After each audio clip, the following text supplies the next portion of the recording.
അനുഗ്രഹീതമായ നല്ല ഈ നിമിഷത്തെ ഓർത്ത് കർത്താവിനെ നന്ദി നിറഞ്ഞ ഹൃദയത്തോടെ സ്തുതിക്കുന്നു. ദൈവത്തിൻ്റെ മാറ്റമില്ലാത്ത തിരുവെഴുത്തിലേക്ക് ഒരു ദിവസം കൂടെ പ്രവേശിപ്പാൻ സർവശക്തനായ ദൈവം നമ്മെ എല്ലാവരെയും സഹായിച്ചല്ലോ. ഓരോ ദിവസവും നമ്മുടെ മധ്യത്തിൽ ദൈവത്തിൻ്റെ ആത്മാവ് വെളിപ്പെടുത്തുന്ന തിരുവെഴുത്തുകൾ, അത് നമുക്കൊരു കേൾവി മാത്രമല്ല സമ്മാനിക്കുന്നത്. വചനം കേട്ടു, ഒരാശ്വാസം, സമാധാനം, സന്തോഷം, സ്വസ്ഥത, അതുമാത്രമല്ല ഓരോ ദിവസവും ദൈവം നമ്മുടെ ജീവിതത്തിൽ തരുന്നതെന്ന് എനിക്ക് ഓരോ ദിവസവും കർത്താവ് ബോധ്യം തരുന്നുണ്ട്. കാരണം ഓരോ വ്യക്തികളുടെയും ജീവിതത്തിൽ നടക്കുന്ന അനുഭവങ്ങളും അത്ഭുതങ്ങളും അവരൊക്കെ കണ്ണുനീരോടെ കഴിഞ്ഞത്. ഇന്ന് കുറച്ച് നേരത്തെ ഒരു മണിക്കൂർ മുന്നേ എനിക്കൊരു വോയിസ് മെസ്സേജ്, രാവിലെ എങ്ങാണ്ട് ഇട്ടൊരു വോയിസ് മെസ്സേജാണ്. ഞാൻ സമയക്കുറവുകൊണ്ട് കേട്ടില്ല. ഞാൻ കുറച്ച് നേരത്തെ ഞാനിന്ന് പ്ലേ ചെയ്ത് നോക്കിയപ്പോൾ കരഞ്ഞോണ്ടൊരു സഹോദരി ഇട്ടിരിക്കുക വോയിസ് മെസ്സേജ്. കരഞ്ഞോണ്ടിട്ടേക്കുക.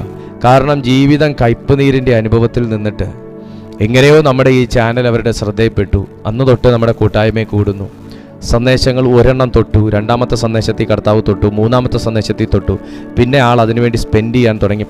പഴയ മെസ്സേജുകളൊക്കെ എടുത്തെടുത്ത് കേട്ട് അവരുടെ ജീവിതത്തിൽ അവരെ കയ്പിലേക്ക് വരെ കൊണ്ടുവന്ന അവസ്ഥകളെക്കുറിച്ച് ദൈവം അവർക്ക് ബോധ്യം കൊടുത്തു. എന്തുകൊണ്ടാണ് എനിക്കിങ്ങനെയെന്ന് ചിന്തിച്ചുകൊണ്ടിരുന്ന സമയത്താണ് ഈ ഒരു കൂട്ടായ്മ അവരുടെ ശ്രദ്ധയപ്പെടുന്നത്. കേട്ടു. ഓരോ വചനങ്ങൾക്കകത്തും എത്രയോ നാളുകൾക്ക് മുൻപെയൊക്കെ നമ്മൾ പ്രസംഗിച്ചിട്ട സന്ദേശങ്ങളിൽ കൂടെ പോലും ദൈവം അവർക്ക് ഉത്തരം കൊടുത്തു. ഇതിൽ നിന്നൊക്കെ ഞാൻ കുറേ കാര്യങ്ങൾ പഠിക്കുന്നുണ്ട്. ഒരുപാട് കാര്യങ്ങൾ ഞാൻ പഠിക്കുന്നുണ്ട്. കാരണം ദൈവത്തിൻ്റെ വചനം ശരിക്കും പറഞ്ഞാൽ അത് കേൾക്കാൻ മാത്രം, അത് കേൾക്കുമ്പോൾ കിട്ടുന്നൊരു സമാധാനം, കേൾക്കുമ്പോൾ കിട്ടുന്ന ഒരു ആശ്വാസം, അത് മാത്രമല്ല, എന്നും കൂടെ അവരുടെ സാക്ഷി കരഞ്ഞുകൊണ്ട് വിതുമ്പി ഇട്ടേക്കുക. അപ്പോൾ ഇവരെ പരിചയമുള്ളൊരു കൂട്ടർ ചോദിച്ചു, ഞാൻ കഴിഞ്ഞ ഒരാഴ്ച കൊണ്ട് നിന്നെ ശ്രദ്ധിക്കുന്നുണ്ട്, നിന്റെ മുഖമാകെ മാറി, നിനക്ക് ഭയങ്കര സന്തോഷം, നീ ചിരിച്ച് കണ്ടിട്ട് നാളുകളാകുന്നു, നീ ചിരിച്ച് കണ്ടിട്ട് മാസങ്ങളാകുന്നു, പക്ഷേ ഈ ഇടയായിട്ട് ഞങ്ങൾ നിന്നെ നോക്കുമ്പോൾ നിനക്ക് എന്തോ ഒരു ഭയങ്കര ഒരു സന്തോഷമോ എന്തൊക്കെയോ നിന്റെ ജീവിതത്തിൽ നടക്കുന്ന പോലെ ഞങ്ങൾക്ക് തോന്നുന്നു. ഈ ഇടയായിട്ട് നിന്റെ പ്രാർത്ഥന വർദ്ധിക്കുന്നതായിട്ട് ഞങ്ങൾ കേൾക്കുന്നു. അയൽവാസിയാണ് കേൾക്കുന്നു. എപ്പോഴും പാട്ടും പ്രാർത്ഥനയും കയ്യടിയും. എന്താണ് നിന്റെ ജീവിതത്തിൽ സംഭവിച്ചത്? നിന്റെ പ്രശ്നങ്ങളൊക്കെ മാറിയോ എന്ന് ചോദിച്ചപ്പോൾ പറഞ്ഞു, ഒന്നുമല്ല. കാരണം ഞാൻ ഈ ഒരു മെസ്സേജ് എൻ്റെ ജീവിതത്തിൽ കഴിഞ്ഞ കുറച്ച് ദിവസങ്ങൾക്ക് മുന്നേ എൻ്റെ ശ്രദ്ധയിൽപ്പെട്ടു. വോയിസ് എൻ്റെ കിടപ്പുണ്ട്, കേട്ടു. ഒരു മെസ്സേജ് കേട്ട് രണ്ടാമത്തൊന്ന് കേൾക്കണം തോന്നി. കേട്ട് വന്നപ്പോൾ എൻ്റെ ജീവിതത്തിൽ എന്തുകൊണ്ടാണ് ഞാൻ ഇങ്ങനെ കടന്നു പോകുന്നതെന്നുള്ള പല കാര്യങ്ങളും ദൈവാത്മാവ് വെളിപ്പെടുത്തി. വേറെ ഒന്നുമല്ല, ദൈവത്തിൻ്റെ വചനമാണ് എൻ്റെ മുഖത്തെ ഇങ്ങനെ പ്രസന്നമാക്കിയിരിക്കുന്നത്. ദൈവമക്കളെ, അവരുടെ പ്രശ്നം മാറിയില്ല, അവരുടെ പ്രാർത്ഥനകൾക്ക് എല്ലാം ഒന്നും മറുപടി കിട്ടിയില്ല. പക്ഷെ ദൈവത്തിൻ്റെ വചനം മറ്റൊരു വ്യക്തിയെ കൊണ്ട് ഇവരുടെ ജീവിതത്തിൻ്റെ സാക്ഷ്യം പറയിച്ചില്ലേ, ഇവരുടെ മാറ്റത്തെക്കുറിച്ച് പറയിച്ചില്ലേ? ഇതാണ് ദൈവവചനം ചെയ്യുന്നത്. ഞാനൊരു വ്യക്തിയോട് പറയുന്നതിനേക്കാൾ എൻ്റെ ജീവിതത്തിലെ മാറ്റം മറ്റൊരു വ്യക്തി നോട്ടീസ് ചെയ്താൽ അതല്ലേ ദൈവപ്രവൃത്തി? എൻ്റെ നീതിയെക്കുറിച്ചും എൻ്റെ നിരപരാധിത്വത്തെക്കുറിച്ചും ഞാൻ നാടുനീളെ നടന്ന് പറഞ്ഞ് എന്നെ തന്നെ തെളിയിക്കാതെ ദൈവം തന്നെ ചിലരുടെ ജീവിതത്തിൽ ഇടപെട്ട് നിങ്ങളുടെ നിരപരാധിത്വത്തെ അവർ മനസ്സിലാക്കിയാൽ അതല്ലേ ദൈവപ്രവൃത്തി? അതല്ലേ ഇവരുടെയും ജീവിതത്തിൽ നടന്നേ? ഇതാണ് ദൈവത്തിൻ്റെ പരിശുദ്ധാത്മാവ് ഒരു വ്യക്തിയുടെ ജീവിതത്തിൽ ഇടപെട്ടാൽ, പ്രവർത്തിക്കാൻ തുടങ്ങിയാൽ സംഭവിക്കുന്ന വ്യത്യാസം. ആ വോയിസ് മെസ്സേജ് അവരുടെ സമ്മതം ഉണ്ടെങ്കിൽ ഞാൻ നിശ്ചയമായിട്ട് അടുത്ത ദിവസം നിങ്ങളെ കേൾപ്പിക്കാൻ നോക്കാം. കാരണം ഇതൊക്കെ ഒരു പ്രൈവസിയുടെ ഭാഗമാണ്. അതുകൊണ്ട് പല തെറ്റിദ്ധാരണകൾ നമുക്കിതിനകത്തൊക്കെ വരാം. അതുകൊണ്ട് സമ്മതം ഉണ്ടെങ്കിൽ ഞാൻ അടുത്ത ദിവസം നിങ്ങൾ ഇതുപോലെ എത്രയോ വോയിസ് മെസ്സേജുകൾ ഓരോരുത്തരുടെ അനുഭവങ്ങൾ അവർ പങ്കുവെക്കുന്നുണ്ടെന്നറിയാമോ? അതുകൊണ്ട് ഓരോ ദിവസവും നിങ്ങളെ ശുശ്രൂഷിക്കുന്നതിൽ എനിക്ക് വളരെ സന്തോഷവും എൻ്റെ ധൈര്യവും അതിലധികം വർദ്ധിക്കുകയാണ്. ദൈവം പ്രവർത്തിക്കുന്നു. ദൈവമക്കളെ, പ്രത്യേകിച്ച് ഈ ദിവസങ്ങളിൽ ഒരു അസാധാരണമായ ഉണർവ് നമ്മുടെ ഈ നടുവിൽ വ്യാപരിക്കുന്നുണ്ട്. ആ ഉണർവിൻ്റെ ഭാഗങ്ങളാകാനാണ് ദൈവം ഇന്ന് താങ്കളെ കൂട്ടിക്കൊണ്ടുവന്നിരിക്കുന്നത്. ഇതിനകത്ത് വ്യാപരിക്കുന്നൊരു അഭിഷേകം മുഖങ്ങളെ തകർക്കും. ഇതിനകത്ത് വ്യാപരിക്കുന്ന ഒരു ദൈവശക്തി നിങ്ങളെ പൊതിയും. ഇതിനകത്ത് വ്യാപരിക്കുന്ന പരിശുദ്ധാത്മ ചൈതന്യം നമ്മെ മൂടും. ഇന്ന് വിശ്വസിക്കുന്ന എത്ര ദൈവമക്കളുണ്ട്? നിങ്ങളുടെ പ്രശ്നങ്ങൾ മാറുമെന്നൊന്നും, മാറില്ല എന്നല്ല ഞാൻ പറയുന്നത്, മാറുമെന്നും ഞാൻ പറയത്തില്ല. പക്ഷെ ഞാൻ പറയാം, ദൈവാത്മാവ് നിങ്ങളെ മൂടിയാൽ, ദൈവാത്മാവ് നിങ്ങളെ പുതപ്പിച്ചാൽ, ദൈവാത്മാവിനാൽ നിങ്ങളെ അഭിഷേകം ചെയ്താൽ നുഖങ്ങൾ തകരുമെന്ന് ഞാൻ പറയും. നിങ്ങളുടെ പ്രശ്നം ഒരു നുഖമായി നിൽക്കുന്നെങ്കിൽ, നിങ്ങളുടെ ഭാരം ഒരു നുഖമായി നിൽക്കുന്നെങ്കിൽ, അതിനെ ലഘൂകരിക്കാൻ എൻ്റെ ദൈവത്തിന് കഴിയും. അതിനെ ലഘൂകരിക്കാൻ ദൈവത്തിന് കഴിയും. എസ്പെഷ്യലി ദൈവത്തിൻ്റെ വചനത്തിന് കഴിയും. ദൈവത്തിൻ്റെ വചനത്തിന് കഴിയും. ഞാൻ അത്രത്തോളം ഈ ദൈവവചനത്തെ വിശ്വസിക്കുന്നു. ഞാൻ അത്രത്തോളം ഈ ദൈവവചനത്തെ എൻ്റെ ജീവിതത്തിൽ ഞാൻ എൻ്റെ സർവസ്വവുമായി കാണും. ഞാൻ അത്രത്തോളം ഈ ദൈവവചനത്തെ സ്നേഹിക്കുന്നു എന്ന് പറയുന്ന എത്ര ദൈവമക്കളുണ്ട്? ഈ വചനത്തോട് താല്പര്യമുള്ള എത്ര ദൈവമക്കളുണ്ട്? ആ വചനത്തെ നിങ്ങളോടുള്ള പ്രവചനമായി എടുത്താൽ അത് സംസാരിക്കും. ആ വചനത്തെ നിങ്ങളുടെ ഒരു സുഹൃത്തായി കണ്ടാൽ അത് കൂടെ നടക്കും. ആ വചനത്തെ നിങ്ങളുടെ ജീവനായി കണ്ടാൽ അത് നിങ്ങളുടെ തളർച്ചകളിൽ നിങ്ങൾക്ക് ഉണർവേകും. വിശ്വസിക്കുന്ന ദൈവമക്കളൊന്ന് ചേർന്ന് ദൈവത്തെ സ്തുതിച്ചേ. ആ വചനത്തെ നിങ്ങൾ സ്നേഹിച്ചാൽ അത് നിങ്ങളെ തിരിച്ചു സ്നേഹിക്കും. ആ വചനത്തെ നിങ്ങളുടെ സുഹൃത്തായി കണ്ടാൽ അത് നിങ്ങളുടെ സുഹൃത്തായിരിക്കും. ആ വചനത്തെ നിങ്ങളുടെ ഒരു ജീവനും ഉണർവുമായി കണ്ടാൽ നിങ്ങൾ തളർന്നു പോകുന്ന സമയത്ത് അത് നിങ്ങൾക്ക് പുതുബലമേകും, അത് കരുത്തേകും, അത് ശക്തിയേകും, അത് നിങ്ങളുടെ ജീവിതത്തെ പണിയും. ഇന്ന് രാത്രിയിലും അങ്ങനെ ഒരു ചിന്തയിലേക്കാണ് ഞാൻ നിങ്ങളെ ദൈവകൃപയിൽ കൂട്ടിക്കൊണ്ടു പോകാനായി ആഗ്രഹിക്കുന്നത്. ഒരിക്കൽ കൂടെ ഞങ്ങളെ കണ്ടുകൊണ്ടിരിക്കുന്ന എല്ലാ ദൈവമക്കൾക്കും കർത്താവായ യേശുക്രിസ്തുവിൻ നാമത്തിൽ എൻ്റെ സ്നേഹവന്ദനം ഞാൻ അറിയിക്കുന്നു. ഈ കൂട്ടായ്മയിലേക്ക് നിങ്ങൾക്ക് എല്ലാവർക്കും സ്വാഗതം. ദൈവം നിങ്ങളെ എല്ലാവരെയും സമൃദ്ധമായി അനുഗ്രഹിക്കട്ടെ. ലൂക്കോസ് എഴുതിയ സുവിശേഷം 9-ാമത്തെ അധ്യായം അതിൻ്റെ 57 മുതൽ 62 വരെയുള്ള അനുഗ്രഹീതമായ തിരുവെഴുത്തുകൾ.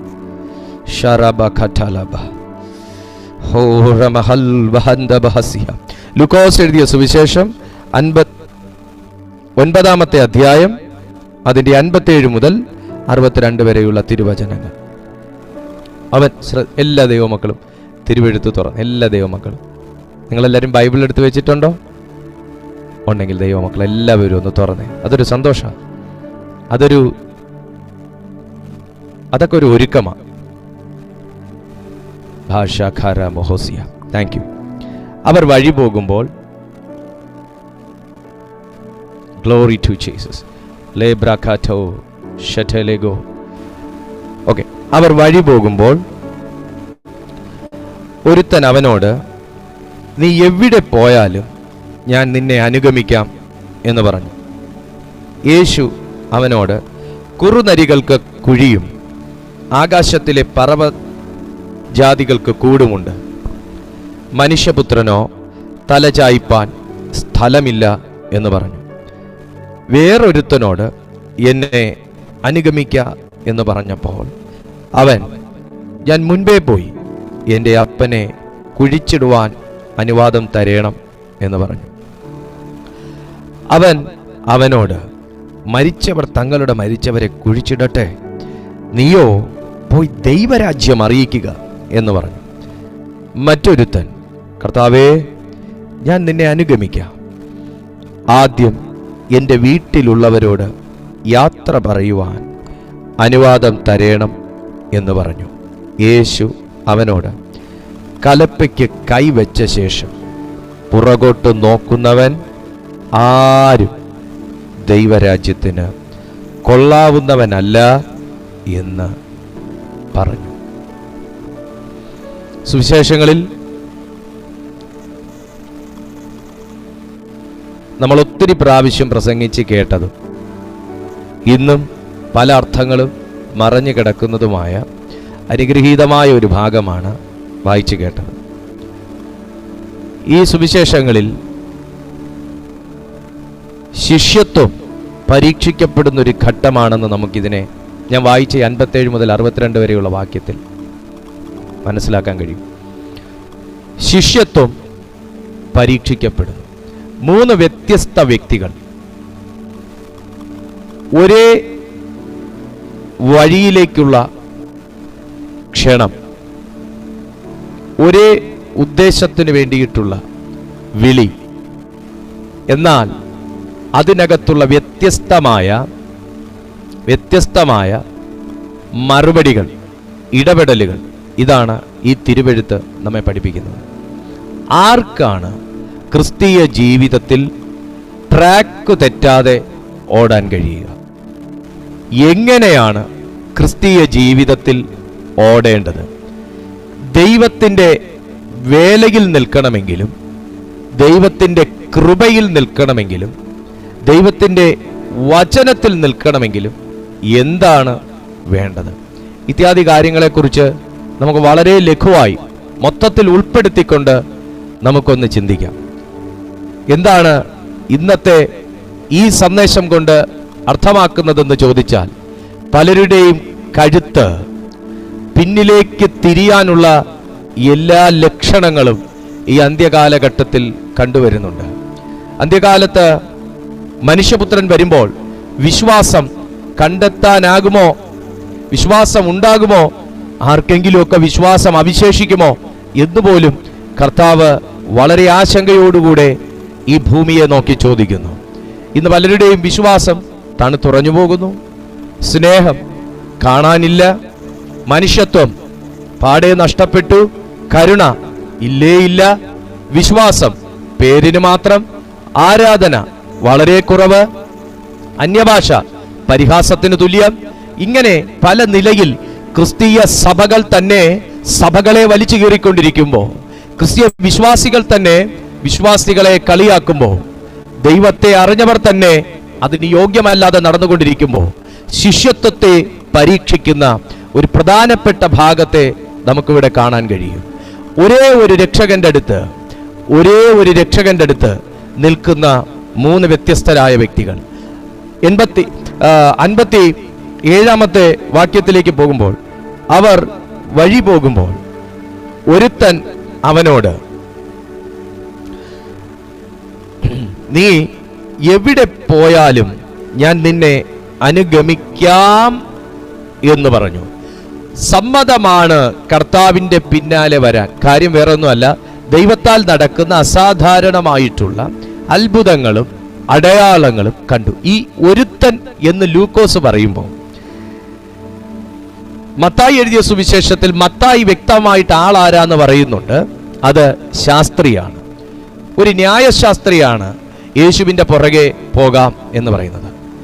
ശാസ്ത്രത്തിൽ വിശ്വസിക്കുകയും ശാസ്ത്രീയമായി കാര്യങ്ങളെ മനസ്സിലാക്കുകയും ചെയ്യുന്ന ഒരു ശാസ്ത്രി യേശുവിൻ്റെ അത്ഭുതങ്ങളും അടയാളങ്ങളും കർത്താവ് കൈ നീട്ടുമ്പോൾ തന്നെ പലതും നടക്കുന്നു, എല്ലാ കാര്യങ്ങളും നടക്കുന്നു ഒക്കെ കണ്ടിട്ട് ഞാനും നിന്റെ കൂടെ ഒന്ന് വരാം എന്ന പുള്ളിക്കൊരാഗ്രഹം. പക്ഷേ ആഗ്രഹം കൊണ്ട് നമുക്ക് പിന്നാലെ കൂടാൻ പറ്റുമോ?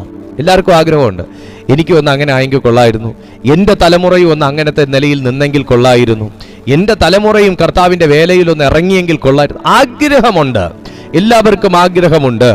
എന്നാൽ ഇതിൻ്റെ പിന്നിലത്തെ ചില കഥകൾ കിടക്കുന്നത് കലപ്പയുടെ മേല.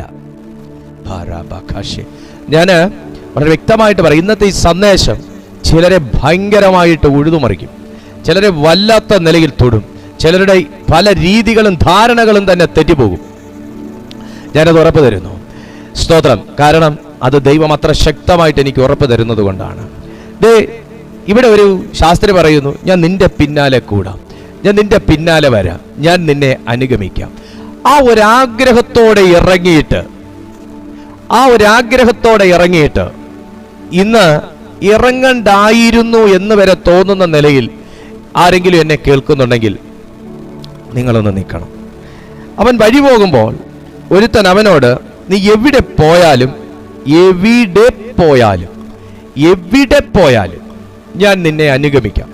എവിടെ പോയാലും അനുഗമിക്കാം.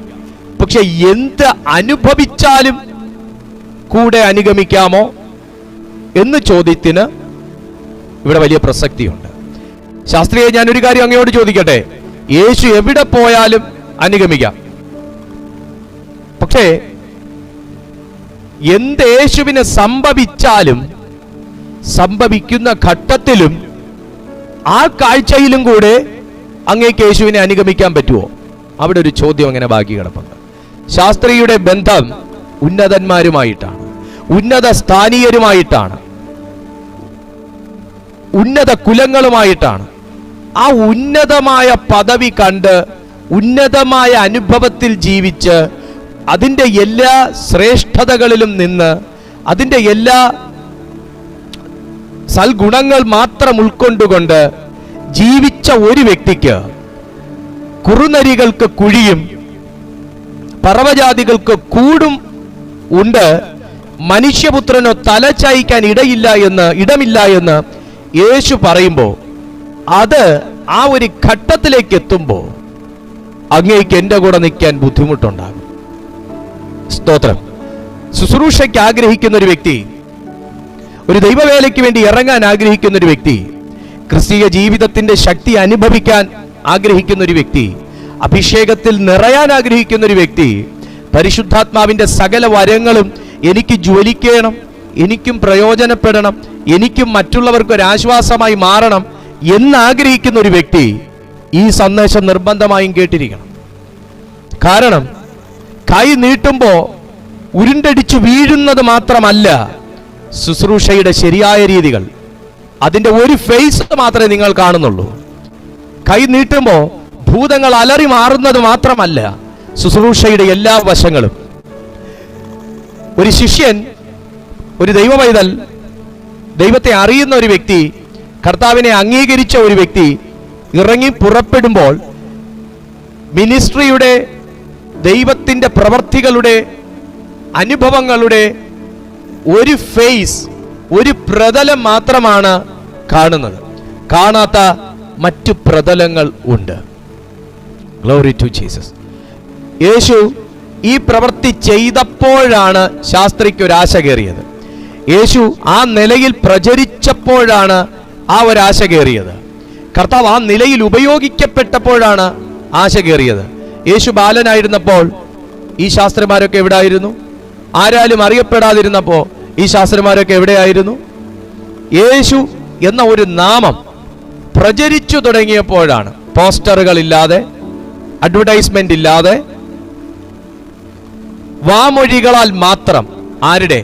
അനുഭവ സമ്പന്നരുടെ വാമൊഴികളാൽ മാത്രം പ്രശസ്തനായ ഒരു വ്യക്തിയായിരുന്നു കർത്താവായ യേശു ക്രിസ്തു. നമ്പർ 2, പരിശുദ്ധാത്മാവും അതിനുവേണ്ടി കൂടെ നിന്നു. എന്നെ എവിടെയും പ്രശസ്തനാക്കരുത് എന്ന് യേശു പലവട്ടം പറയുമ്പോഴും അനുഭവം ഉള്ളവന് വാ അടക്കി വെക്കാൻ പറ്റിയില്ല. ഇവിടെ നമ്മൾ പഠിക്കുമ്പോൾ വ്യക്തമായിട്ട് മനസ്സിലാക്കാൻ കഴിയും, ഈ മിനിസ്ട്രിക്കകത്തുള്ള ഒരു പെരുപ്പം കണ്ടാണ് ഒന്ന് കൂടെ ഇറങ്ങിയെങ്കിൽ കൊള്ളായിരുന്നു. വാസ്തവത്തിൽ ഈ ശാസ്ത്രി എന്തുദ്ദേശത്തിലാണ് യേശുവിനെ അനുഗമിക്കാൻ ശ്രമിച്ചതെന്ന് യേശു അറിഞ്ഞിരുന്നു. അതുകൊണ്ടാണ് കർത്താവ് ഡയറക്റ്റ്ലി പറഞ്ഞത്, എൻ്റെ പൊന്നച്ച, ഞാൻ ഒരു കാര്യം പറയാം, കുറുനരികൾക്ക് കുഴിയുണ്ട്, പറവജാതിക്ക് കൂടുണ്ട്, പക്ഷേ മനുഷ്യപുത്രനോ തലചായിപ്പാൻ ഇടമില്ല. ഈ വാക്കിൽ തന്നെ നമുക്കറിയാം അദ്ദേഹത്തിന്റെ ഒരു പൊസിഷൻ വിട്ടിറങ്ങിയിട്ടുള്ള ഒരു പരിപാടി നടക്കത്തില്ല. ചിലരങ്ങനെയാണ്, എന്തൊക്കെ വിട്ടാലും അവർക്ക് പ്രിയപ്പെട്ട ചില കാര്യങ്ങൾ വിടാൻ വളരെ ബുദ്ധിമുട്ടാണ്. എന്നാൽ യേശു വ്യക്തമായി പറയുന്നു, കാരണം ആ മനുഷ്യന്റെ ഇന്റൻഷൻ, ഡിസയർ, അദ്ദേഹത്തിന്റെ ആ ഒരു നിലവാരം പഠിച്ചപ്പോ, കാരണം ഇവിടെ ഒരു പരീക്ഷയാണ് ഇതിനകത്ത് നടക്കുന്നത്, ശിഷ്യന്മാരുടെ പരീക്ഷണങ്ങളാണ് ഇതിനകത്ത് ഈ ഒരു ഭാഗത്തിൽ മൊത്തം പറയുന്നത്. ഒരു ശിഷ്യൻ എങ്ങനെ ആയിരിക്കണം അതാ പറയുന്നത്.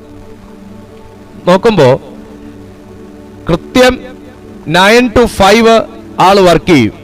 6 മണി കഴിയുമ്പോൾ 9 to 5 വർക്ക് ചെയ്യുന്നതിനകത്ത് അദ്ദേഹത്തിനുള്ള 2 ചായ, ഉച്ചത്തെ ലഞ്ച്, വൈകുന്നേരത്തെ കോഫി, പിന്നെ അത് കഴിഞ്ഞിട്ടുള്ള വിശ്രമ സമയങ്ങൾ, കൃത്യം 5 മണിയാവുമ്പോൾ താഴിട്ട് പൂട്ടിയിട്ടുള്ള സുഖനിദ്ര, ഇതെല്ലാം ഈ മനുഷ്യന്റെ ഡെയിലി റൊട്ടീനിൽ നടന്നുകൊണ്ടിരിക്കുമ്പോൾ ഇതിനകത്ത് എവിടെയെങ്കിലും പിഴവ് പറ്റിക്കഴിഞ്ഞാൽ ഈ മനുഷ്യൻ തിരിയും, ഈ മനുഷ്യൻ പിന്മാറും, ഈ മനുഷ്യൻ അവിടെ. അതുകൊണ്ട് കർത്താവ് പറയുന്നത് അതാണ്, എൻ്റെ പൊന്നച്ച, നിങ്ങൾ എന്നോട് വരാന്ന് പറഞ്ഞു കൂടെ, സന്തോഷം. പക്ഷേ ഒരു കാര്യം മനസ്സിലാക്കണം, വന്നോളൂ. ഒരു കാര്യം മനസ്സിലാക്കണം, കുറുനരികൾക്ക് കൂടുണ്ട്, കുറുനരികൾക്ക് കുഴിയുണ്ട്, പറവജാതികൾക്ക് ആകാശത്തിലെ പറവജാതികൾക്ക് കൂടുകൊണ്ട് മനുഷ്യപുത്രനാണെങ്കിൽ തലചായ്ക്കാൻ ഒരിടവുമില്ല. നമുക്ക് പോകാം. പറഞ്ഞു തീരുന്നതിന് മുന്നേ പുള്ളിയെ കണ്ടില്ല. കാരണം കർത്താവിനോട് കൂടെ ഇറങ്ങുന്ന സമയത്ത് നിങ്ങൾ പ്രതീക്ഷിക്കുന്നതൊന്നും സ്റ്റാർട്ടിംഗ് ടൈമിൽ കണ്ടു എന്ന് വരികയില്ല. കർത്താവിൻ്റെ കൂടെ ഇറങ്ങുന്ന സമയത്തൊന്നും നിങ്ങൾ എന്തുദ്ദേശത്തോടെയാണ് എൻ്റെ കൂടെ ഇറങ്ങുക എന്ന് എനിക്ക് മനസ്സിലായി. നിങ്ങൾ വന്നോ, പക്ഷെ ഒരു കുഴപ്പം ഇതാ, ഇന്ന് വൈകിട്ട് ഞാൻ എവിടെ കിടക്കുന്നു ഒരു നിശ്ചയമില്ല. ഇന്ന് മീറ്റിംഗ് വൈകിട്ട് എപ്പോൾ അവസാനിക്കുന്നു ഒരു നിശ്ചയമില്ല. ഇന്നത്തെ ഈ മെസ്സേജ് ഏത് സമയം അവസാനിക്കുന്നു ഒരു നിർബന്ധമില്ല. ആ സമയം തല ചൊറിയാൻ നിൽക്കല്ല, ആ സമയത്ത് പറയാൻ നിൽക്കല്ല, ആ സമയത്ത് കയ്യും കാലും കുടയാൻ നിൽക്കല്ല, ആ സമയത്ത് നഖം കടിക്കാൻ നിൽക്കല്ല. കൂടെ പോന്നു പറഞ്ഞു തീരുന്നതിന് ആളെ കാണാനില്ല, ഒരാൾ അപ്രത്യക്ഷം. സ്തോത്രം. ഇന്ന് ക്രിസ്തീയ ജീവിതത്തിൽ വളരെ പ്രതീക്ഷയോടെ ഇറങ്ങിയിട്ട് ഉദ്ദേശിക്കുന്ന കാര്യങ്ങളൊന്നും നടന്നില്ല എന്നും ഇറങ്ങിയ സമയം നിങ്ങൾ ഉണ്ടായിരുന്ന അവസ്ഥയെക്കാളും വളരെ താഴെത്തട്ടിലേക്ക് ഞങ്ങൾ പോയല്ലോ എന്നും നിങ്ങൾ ചിന്തിക്കുന്നുണ്ടെങ്കിൽ ഈ സന്ദേശത്തിന്റെ അവസാനം വരെ നിങ്ങൾ കേൾക്കുക. ദൈവം ശിഷ്യന്മാരെ പരിശോധിച്ചിരുന്നു. യേശു ശിഷ്യന്മാരെ പരിശോധിച്ചിരുന്നു. പിതാവ് പുത്രനെ പരിശോധിച്ചിരുന്നു. പൗലോസ്ലീഹ ശിഷ്യന്മാരെ പഠിച്ചിരുന്നു. കിച്ചൺ പണിക്ക് വരെ കൊള്ളാമെന്നുള്ളവരെയാണ് അപ്പോസ്തലന്മാർ ആക്കിയിരുന്നത്. കണ്ണി കണ്ടവരെയൊക്കെ വാ പറഞ്ഞ് കയറ്റിയില്ല. കിച്ചൺ പണിക്ക് വരെ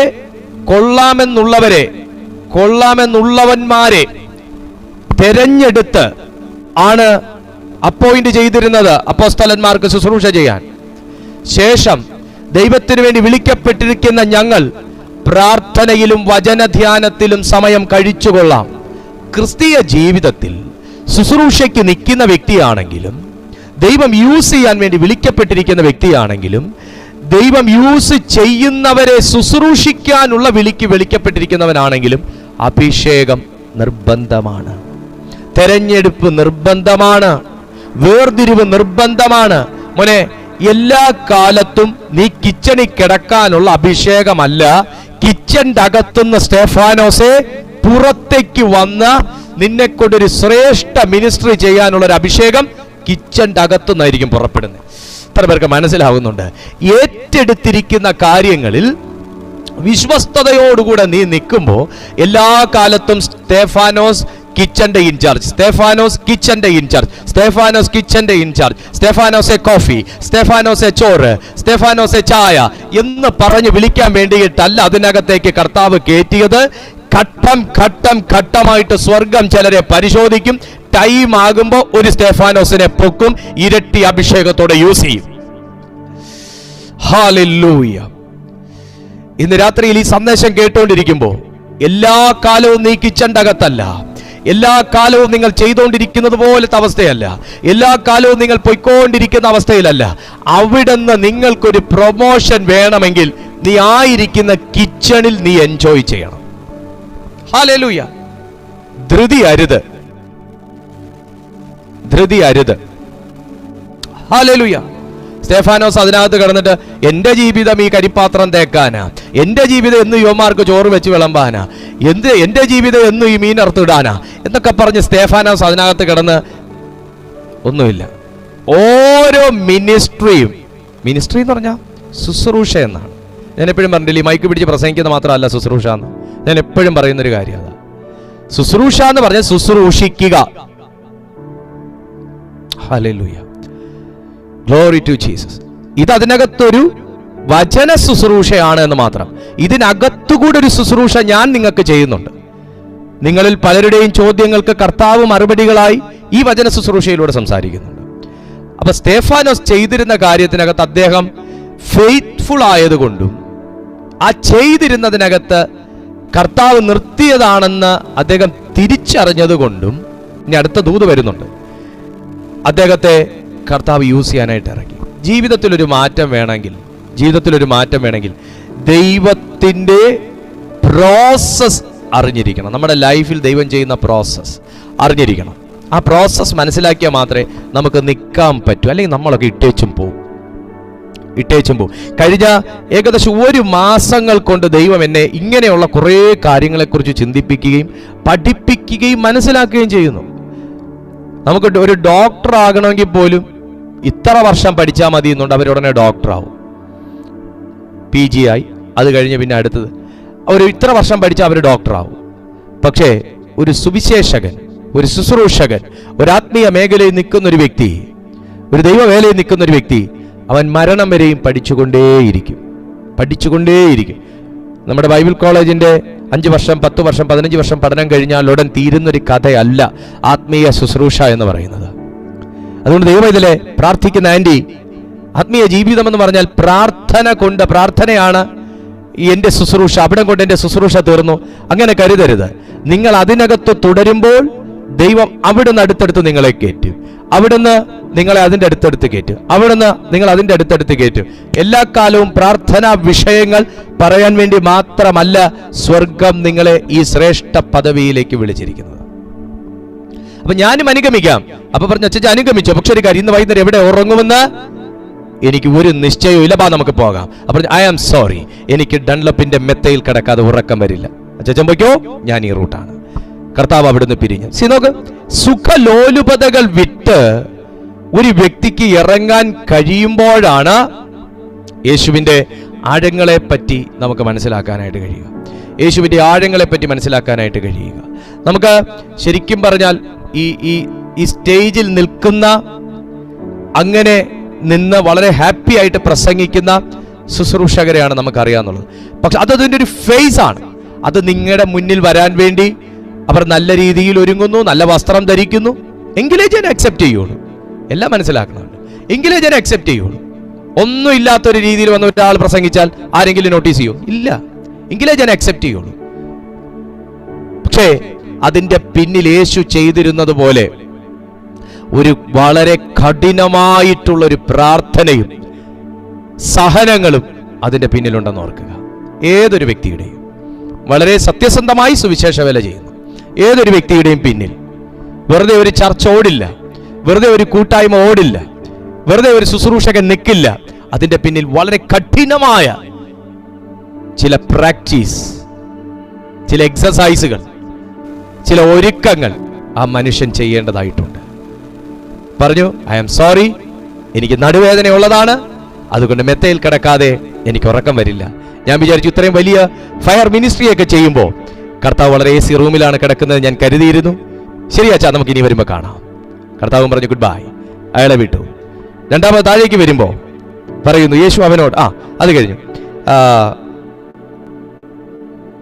വേറൊരുത്തനോട്, രണ്ടാമത്തെ ഭാഗം വരുന്നു. ആദ്യത്തെ ആളെ വിട്ടു, രണ്ടാമത്തെ ഭാഗത്തേക്ക് വരുമ്പോൾ വേറെ ഒരുത്തനോട് ആമേൻ എന്നെ അനുഗമിക്ക എന്ന് പറഞ്ഞപ്പോൾ അവിടെ ഈ മനുഷ്യൻ യേശുവിനെ അല്ല വിളിക്കുന്നത്, യേശുവിനോടല്ല ചോദിക്കുന്നത്, യേശു ഈ മനുഷ്യനെയാണ് വിളിക്കുന്നത്.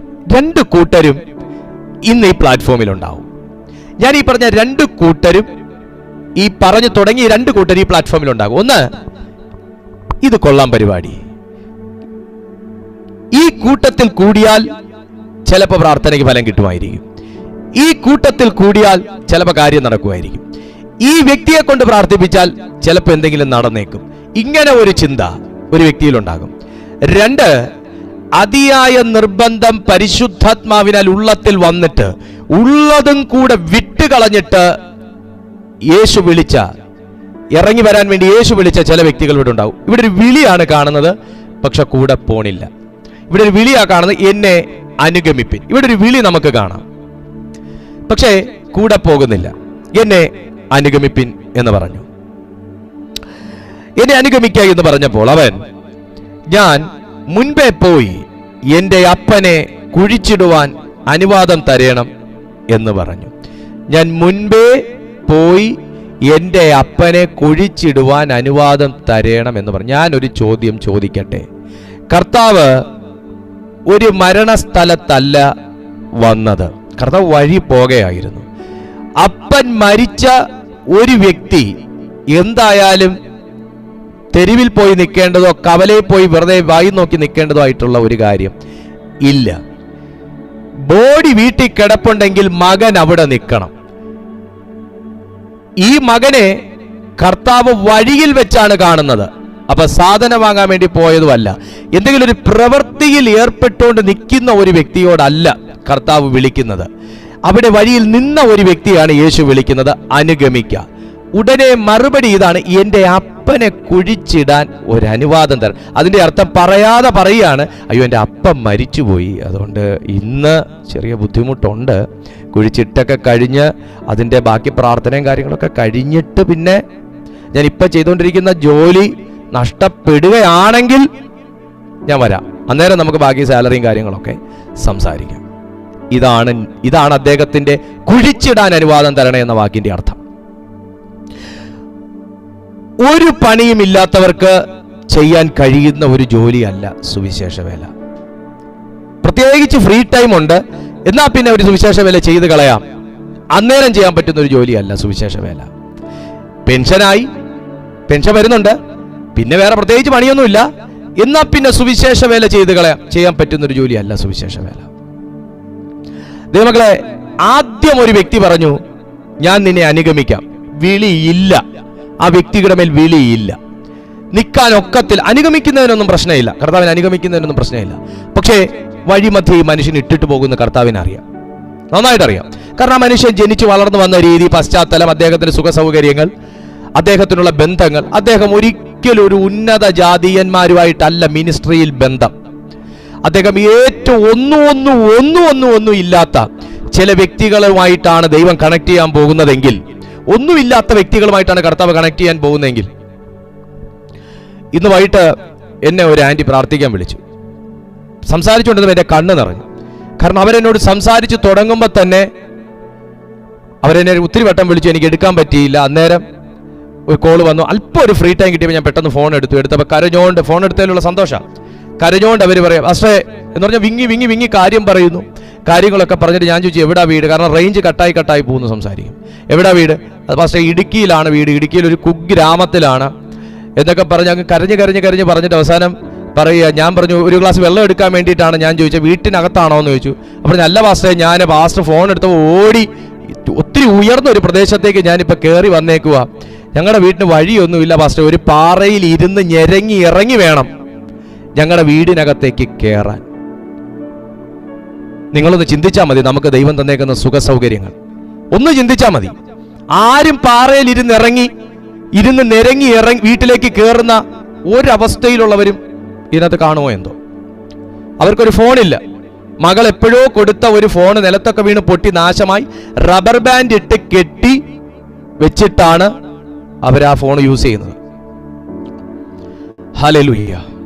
എന്നിട്ട് എന്നോട് സംസാരിച്ചത് ഒരു ചെറിയ ഫോണിലും എപ്പോഴോ എവിടെയോ വെച്ച് ആ റബ്ബർ ബാൻഡ് ഇട്ട ഫോണിൽ നമ്മുടെ മെസ്സേജ് കണ്ടതാണ് നമ്പർ പെട്ടെന്ന് എഴുതിയെടുത്തത്. സ്ക്രീനിലൊന്നും തെളിഞ്ഞൊന്നും വരത്തില്ല, വെളിയിൽ കൊണ്ടിറങ്ങിയിട്ടാണ് പാസ്റ്ററുടെ നമ്പർ എഴുതിയെടുക്കുമായിരുന്നു ചെയ്തതെന്ന് നോർത്ത് നോക്കണം. ദൈവമക്കളെ, നമ്മളൊന്നും അറിയുന്നില്ല. പാറയിൽ ഇരുന്ന് നിരങ്ങി ഇറങ്ങിയാണ് വീടിനകത്തേക്ക്, വഴിയില്ല. ഒരു എന്താ അവർ പറഞ്ഞൊരു വാക്ക്, മീനിങ് ഇതാണ്, തൂണ് വെച്ച് എന്തോ കുത്തി വെച്ചിട്ട് ഒരു ഷെഡ് പോലെ കെട്ടിയ ഒരു വീട്ടിനകത്താണ് ഞങ്ങൾ താമസം. അപ്പൊ അവരുടെ വീടിന് വേണ്ടി ഒന്ന് പ്രാർത്ഥിക്കണം. അവരുടെ ഭർത്താവിന്റെ കാലിലൊരു മുറിവ് വന്നിട്ട് വർഷങ്ങളായി, കരിയുന്നില്ല, വർഷങ്ങളായി. ഒരു സ്പ്രേ അടിക്കുമ്പം ചലവും മറ്റുമൊക്കെ വരുന്നത് നിൽക്കും, ശേഷം വീണ്ടും വരും. ആ മരുന്നിന്റെ എഫക്റ്റ് കഴിയുമ്പോൾ വീണ്ടും ഒലിച്ചു വരും. വളരെ വിങ്ങുന്ന ഒരു കുടുംബം. വഴി സൗകര്യമല്ല, വഴിയേ ഇല്ല. പാറയിലൊക്കെ ഇരുന്ന് നിരങ്ങിയാണ് വീട്ടിനകത്തേക്ക് ഇറങ്ങേണ്ടതെന്ന് പറയുമ്പോൾ നിങ്ങൾ ഓർത്താൽ മതി. ഒരു കുഴിയാ പാസ്റ്ററെ, ഒരു അഗാധ ഗർത്തത്തിൽ എന്ന പോലെ എൻ്റെ വീടിരിക്കുന്നതെന്നാണ് അവർ പറയുന്നത്. ദൈവമക്കളെ, നമ്മളൊന്നും അറിയുന്നില്ല. ശുശ്രൂഷ ഇങ്ങോട്ടൊക്കെയാ ദൈവം കണക്ട് ചെയ്യുന്നത്, ഓർക്കണം. അവിടെ ഈ ശാസ്ത്രി ചെന്നാൽ നിക്കത്തില്ല. ഇതെന്തൊരവസ്ഥയാണ്, ഞാനിതൊന്നും എക്സ്പെക്ട് ചെയ്തിട്ട് പോലും ഇല്ല, എൻ്റെ ചിന്തയെ പോലും ഇല്ലാത്ത കാര്യം ഇതെന്ന് ശാസ്ത്രി പറയും. കർത്താവിന് അറിയാം, പകുതി വഴിയിൽ വെച്ച് വിട്ടിട്ട് പോകും. ദൈവമക്കളെ, മിനിസ്ട്രി എൻറ്റയർലി ഡിഫറൻ്റ് ആണ്, ശരിയായ മിനിസ്ട്രി. നമ്മളൊന്നും ശരിയായിട്ടുള്ള മിനിസ്ട്രി, ഞാൻ എപ്പോഴും ഈ വടക്കേ ഇന്ത്യയിലേക്കുള്ള ദേവദാസന്മാരോട് സംസാരിക്കുമ്പോൾ പറയുന്നത്, പാസ്റ്റർ ഞങ്ങളൊന്നും സത്യം പറഞ്ഞ് ഒന്നും അറിയുന്നില്ല. നിങ്ങളൊക്കെ അവിടെ കിടന്ന് ഭയപ്പെടുന്നതും പേടിക്കുന്നതും സുവിശേഷം സ്പ്രെഡ് ചെയ്യാൻ വേണ്ടി കിടന്ന് കഷ്ടപ്പെടുന്നത് നിങ്ങളാ. ഞങ്ങളൊക്കെ സത്യം പറഞ്ഞ് ഒന്നും അറിയുന്നില്ല, സുഖമായിട്ട് ഇവിടെ ചെയ്യുക കാര്യങ്ങൾ. സ്തോത്രം. നമ്മളത് ചെയ്യുന്നില്ലെങ്കിലും ആ പെയിൻ എടുക്കാനുള്ള മനസ്സ് നമ്മൾ കാണിക്കണം. അവർക്ക് വേണ്ടിയൊക്കെ ഒന്ന് പ്രാർത്ഥിക്കാൻ, അവരെയൊക്കെ ഒന്ന് കർത്താവ് പ്രൊട്ടക്ട് ചെയ്യാൻ വേണ്ടിയൊക്കെ ഒന്ന് പ്രാർത്ഥിക്കാൻ ആ മനസ്സ് നമ്മൾ കാണിക്കണം. നമ്മൾ ചെയ്യുന്നുണ്ട്, പലരും ചെയ്യുന്നുണ്ട്. നമ്മുടെ പ്ലാറ്റ്ഫോമിൽ പലരും ആ വിഷയങ്ങളൊക്കെ ഏറ്റെടുത്ത് പ്രാർത്ഥിക്കുന്നുണ്ട്. അപ്പം അങ്ങനെ ഒരു അവസ്ഥ അവിടെയൊക്കെ ഈ ശാസ്ത്രീയ പറഞ്ഞു വിട്ട പുള്ളി നിൽക്കത്തില്ല. കാരണം അദ്ദേഹത്തിന് എപ്പോഴും ഉയർന്ന ലെവലിലുള്ള ബന്ധങ്ങൾ, ചിന്തകൾ, ഭക്ഷണ രീതികൾ, കിടപ്പുമുറികൾ, ഫെസിലിറ്റികൾ, ഇതൊക്കെയാണ് അദ്ദേഹം ആഗ്രഹിക്കുന്നത്. അതിനിടയിൽ അദ്ദേഹത്തെ കൊണ്ട് ഈ ഇടുക്കി കുഗ്രാമത്തിലോട്ട് അവരുടെ ആ വീട്ടിലേക്ക് ഇറക്കി വിട്ട ശാസ്ത്രി ഓടും.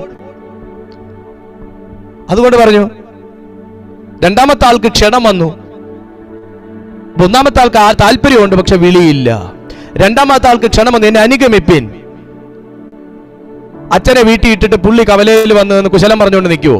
പറയാം, അച്ഛൻ മരിച്ചുപോയി, ഒന്ന് കുഴിച്ചിട്ടിട്ട് വരാൻ ഒന്ന് സമ്മതിച്ചായിരുന്നെങ്കിൽ. അപ്പൊ കർത്താവിന് കാര്യം പിടികിട്ടി. നീ എക്സ്ക്യൂസ് പറയുന്നതാണ്. എടാ, മരിച്ചവരെ കുഴിച്ചിടട്ടെ, നീ പോയി ദൈവരാജ്യം പ്രസംഗിക്കും. അവന്റെ മേൽ വിളി കിടക്കുന്നു. ഇതാണ് കർത്താവ് റിമൈൻഡ് ചെയ്ത്. ഇവൻ വരികയില്ലാന്ന് കർത്താവിനറിയാം, പക്ഷെ വിളി കിടക്കുന്നു എന്ന് ദൈവം റിമൈൻഡ് ചെയ്തു. ഇന്ന് രാത്രിയിലും ഈ സമയം ഈ സന്ദേശം കേൾക്കുന്ന ചിലരോട് ദൈവാത്മാവ് പറയുന്നു, പലവട്ടം സ്വർഗം നിങ്ങളെ മിനിസ്ട്രിക്ക് വിളിച്ചു, പലവട്ടം നീ ദൈവത്തിനുള്ളതാന്ന് ദൈവം കേൾപ്പിച്ചു.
രക്തത്തിൽ ജയമെടുക്കുന്നു, യേശുവിൻ്റെ രക്തത്താൽ ജയമെടുക്കുന്നു, യേശുവിൻ്റെ രക്തത്താൽ ജയമെടുക്കുന്നു, യേശുവിൻ്റെ രക്തത്താൽ.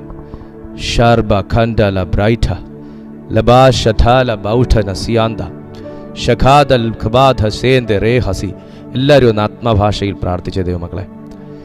ഷാൽബ്ര ഖറ്റേൽ ബഹൻഡ ഷഖേൻ അറിയാൻ ലറബ ഹസ്ത ശബബബബ തജദുന റിഖതന റഖൽ പ്രഭ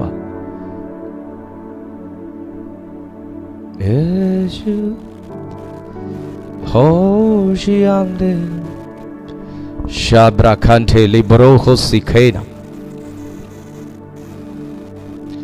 ഷാൽബ്ര ഖറ്റേൽ ബ്രാഷൻഠാല ലാബ്ത്രു ഹോസ്ത്ര ഹംശല ജീസസ്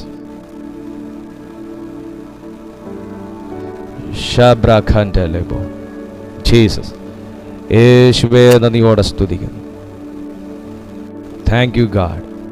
ദൈവത്തിന് മഹത്വം, ദൈവത്തിന് മഹത്വം, ദൈവത്തിന് മഹത്വം, ദൈവത്തിന് മഹത്വം, ദൈവത്തിന് മഹത്വം, ദൈവത്തിന് മഹത്വം. ഓക്കെ, സ്തോത്രം. ദൈവത്തിന് മഹത്വം, ദൈവത്തിന് മഹത്വം, ദൈവത്തിന് മഹത്വം, ദൈവത്തിന് മഹത്വം, ദൈവത്തിന് മഹത്വം, ദൈവത്തിന് മഹത്വം. ആമേൻ, ആമേൻ.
അന്യഭാഷകളിൽ പ്രാർത്ഥിച്ച ദൈവമകളെ, ചില നിമിഷങ്ങൾ അന്യഭാഷകളിൽ പ്രാർത്ഥിച്ച് ഷാബ്രാഖാൻലബോ ഷധരലഗർത്തുൻ അറിയാന്ധനബ എല്ലാവരും അന്യഭാഷകളിൽ പ്രാർത്ഥിച്ച് റാൽബ്രഖറ്റസ് എല്ലാ തടസ്സങ്ങളെയും യേശുവിൻ്റെ നാമത്തിൽ ശാസിക്കുന്നു. റൂയിഖസ്മാനിയ റാൽഹോറിയാസ് ബഹഷസ് ലഡ്രൈൻഡബുഖോസ് ടാറിഫാൽ ബറാസ്ഖോഷെതേജി ആംസ്തനി ഖാംതുറിനാസ്തന ഷമ്മ. എനിക്കൊരു കാര്യം നന്നായിട്ടറിയാം, ഈ സന്ദേശം ചിലത് നിങ്ങളെ വല്ലാതെ തൊടുന്നതും വല്ലാതെ ചേഞ്ച് ചെയ്തുകൊണ്ടിരിക്കുന്നതുമാകുന്നൊരു ഘട്ടമാകും. അവരുടെ വിളിയെ തന്നെ ശരിക്കും എൻകറേജ് ചെയ്യുന്നതും അവരുടെ വിളി എന്തെന്ന് മനസ്സിലാക്കിക്കുന്നതും പലവട്ടം ആ വിളിയിൽ നിന്ന് സ്കിപ്പായി പോകുന്നതുമായ വ്യക്തികളോടുള്ള ദൈവിക അരുളപ്പാടുകളാകുന്നു. അതുകൊണ്ട് പലതും സംഭവിക്കും. ഷാഖ ധർവഹന്ത ഷബാൽ ധർവനസിയാർ ദീഖോൽ ധർമഹസി ലബാർത്ഥികന ഹതുരഗത ശഗദലമമദ ശഗദ. യേശുവിൻ്റെ അധികാരമുള്ള നാമത്തിൽ ലാംധർഗിവ ഹൽഖരമ ശഗദരജതുന ഹർത്തുന. ഒരു ദൈവകരം ഇന്ന് രാത്രി ഇതിനകത്ത് വെളിപ്പെടട്ടെ. ഈ സന്ദേശം കേട്ടോണ്ടിരിക്കുന്ന സകലരുടെയും ജീവിതങ്ങളിൽ സ്വർഗീയ ശക്തി വ്യാപരിക്കണം. അർത്ഥവിന റഗദലരഥ മഹസുദജനി വിരാൽധന്മ ഹർഗാസു റൽഗോറിയ ഹംദർഗി മഹസർഗ മനാറിഗത ജലോഹ ലൈദർഗോ സ്മാരില നദർഗോസ് മഹാർഗദിനി ഹംദനെ ശഗദലരഥ ജതുനിവിഗതൻ ഹസ്തബല ഘടക. യേശുവിൻ്റെ നാമത്തിൽ എല്ലാ പ്രതികൂലത്തെയും ബ്രേക്ക് ചെയ്യുന്നു. എല്ലാ സോൾ പ്രഷേഴ്സിനെയും യേശുവിൻ്റെ നാമത്തിൽ ക്യാൻസൽ ചെയ്യുന്നു. പ്ലാറ്റ്ഫോമിന്റെ നടുവിൽ ഉയർന്നു നിൽക്കുന്ന സകല വാദങ്ങളും സകല തിന്മകളുടെ വ്യാപാരത്തെയും തടസ്സങ്ങളെയും യേശുവിന്റെ നാമത്തിൽ കട്ട് ചെയ്യുന്നു. In the name of Jesus Christ, like bright in the name of Jesus Christ, la brasa tail garam sathajeno lejando reghem sathajelokema es kovul under his maritania. യേശുവേ, അവിടുന്ന് ഞങ്ങളെ നിയന്ത്രിച്ചാണ്. തുടർന്നും ഞങ്ങളോട് ഇടപെടുക. സാന്നിധ്യം മാറാതെ, മങ്ങാതെ, മറയാതെ, കുറയാതെ കർത്താവേ, അവിടുന്ന് തുടരുവാൻ ഞങ്ങൾക്ക് കൃപയേകണമെന്ന് പ്രാർത്ഥിക്കുന്നു. യേശുവിൻ നിസ്തുല്യ നാമത്തിൽ തന്നെ ആമേൻ. സ്തോത്രം.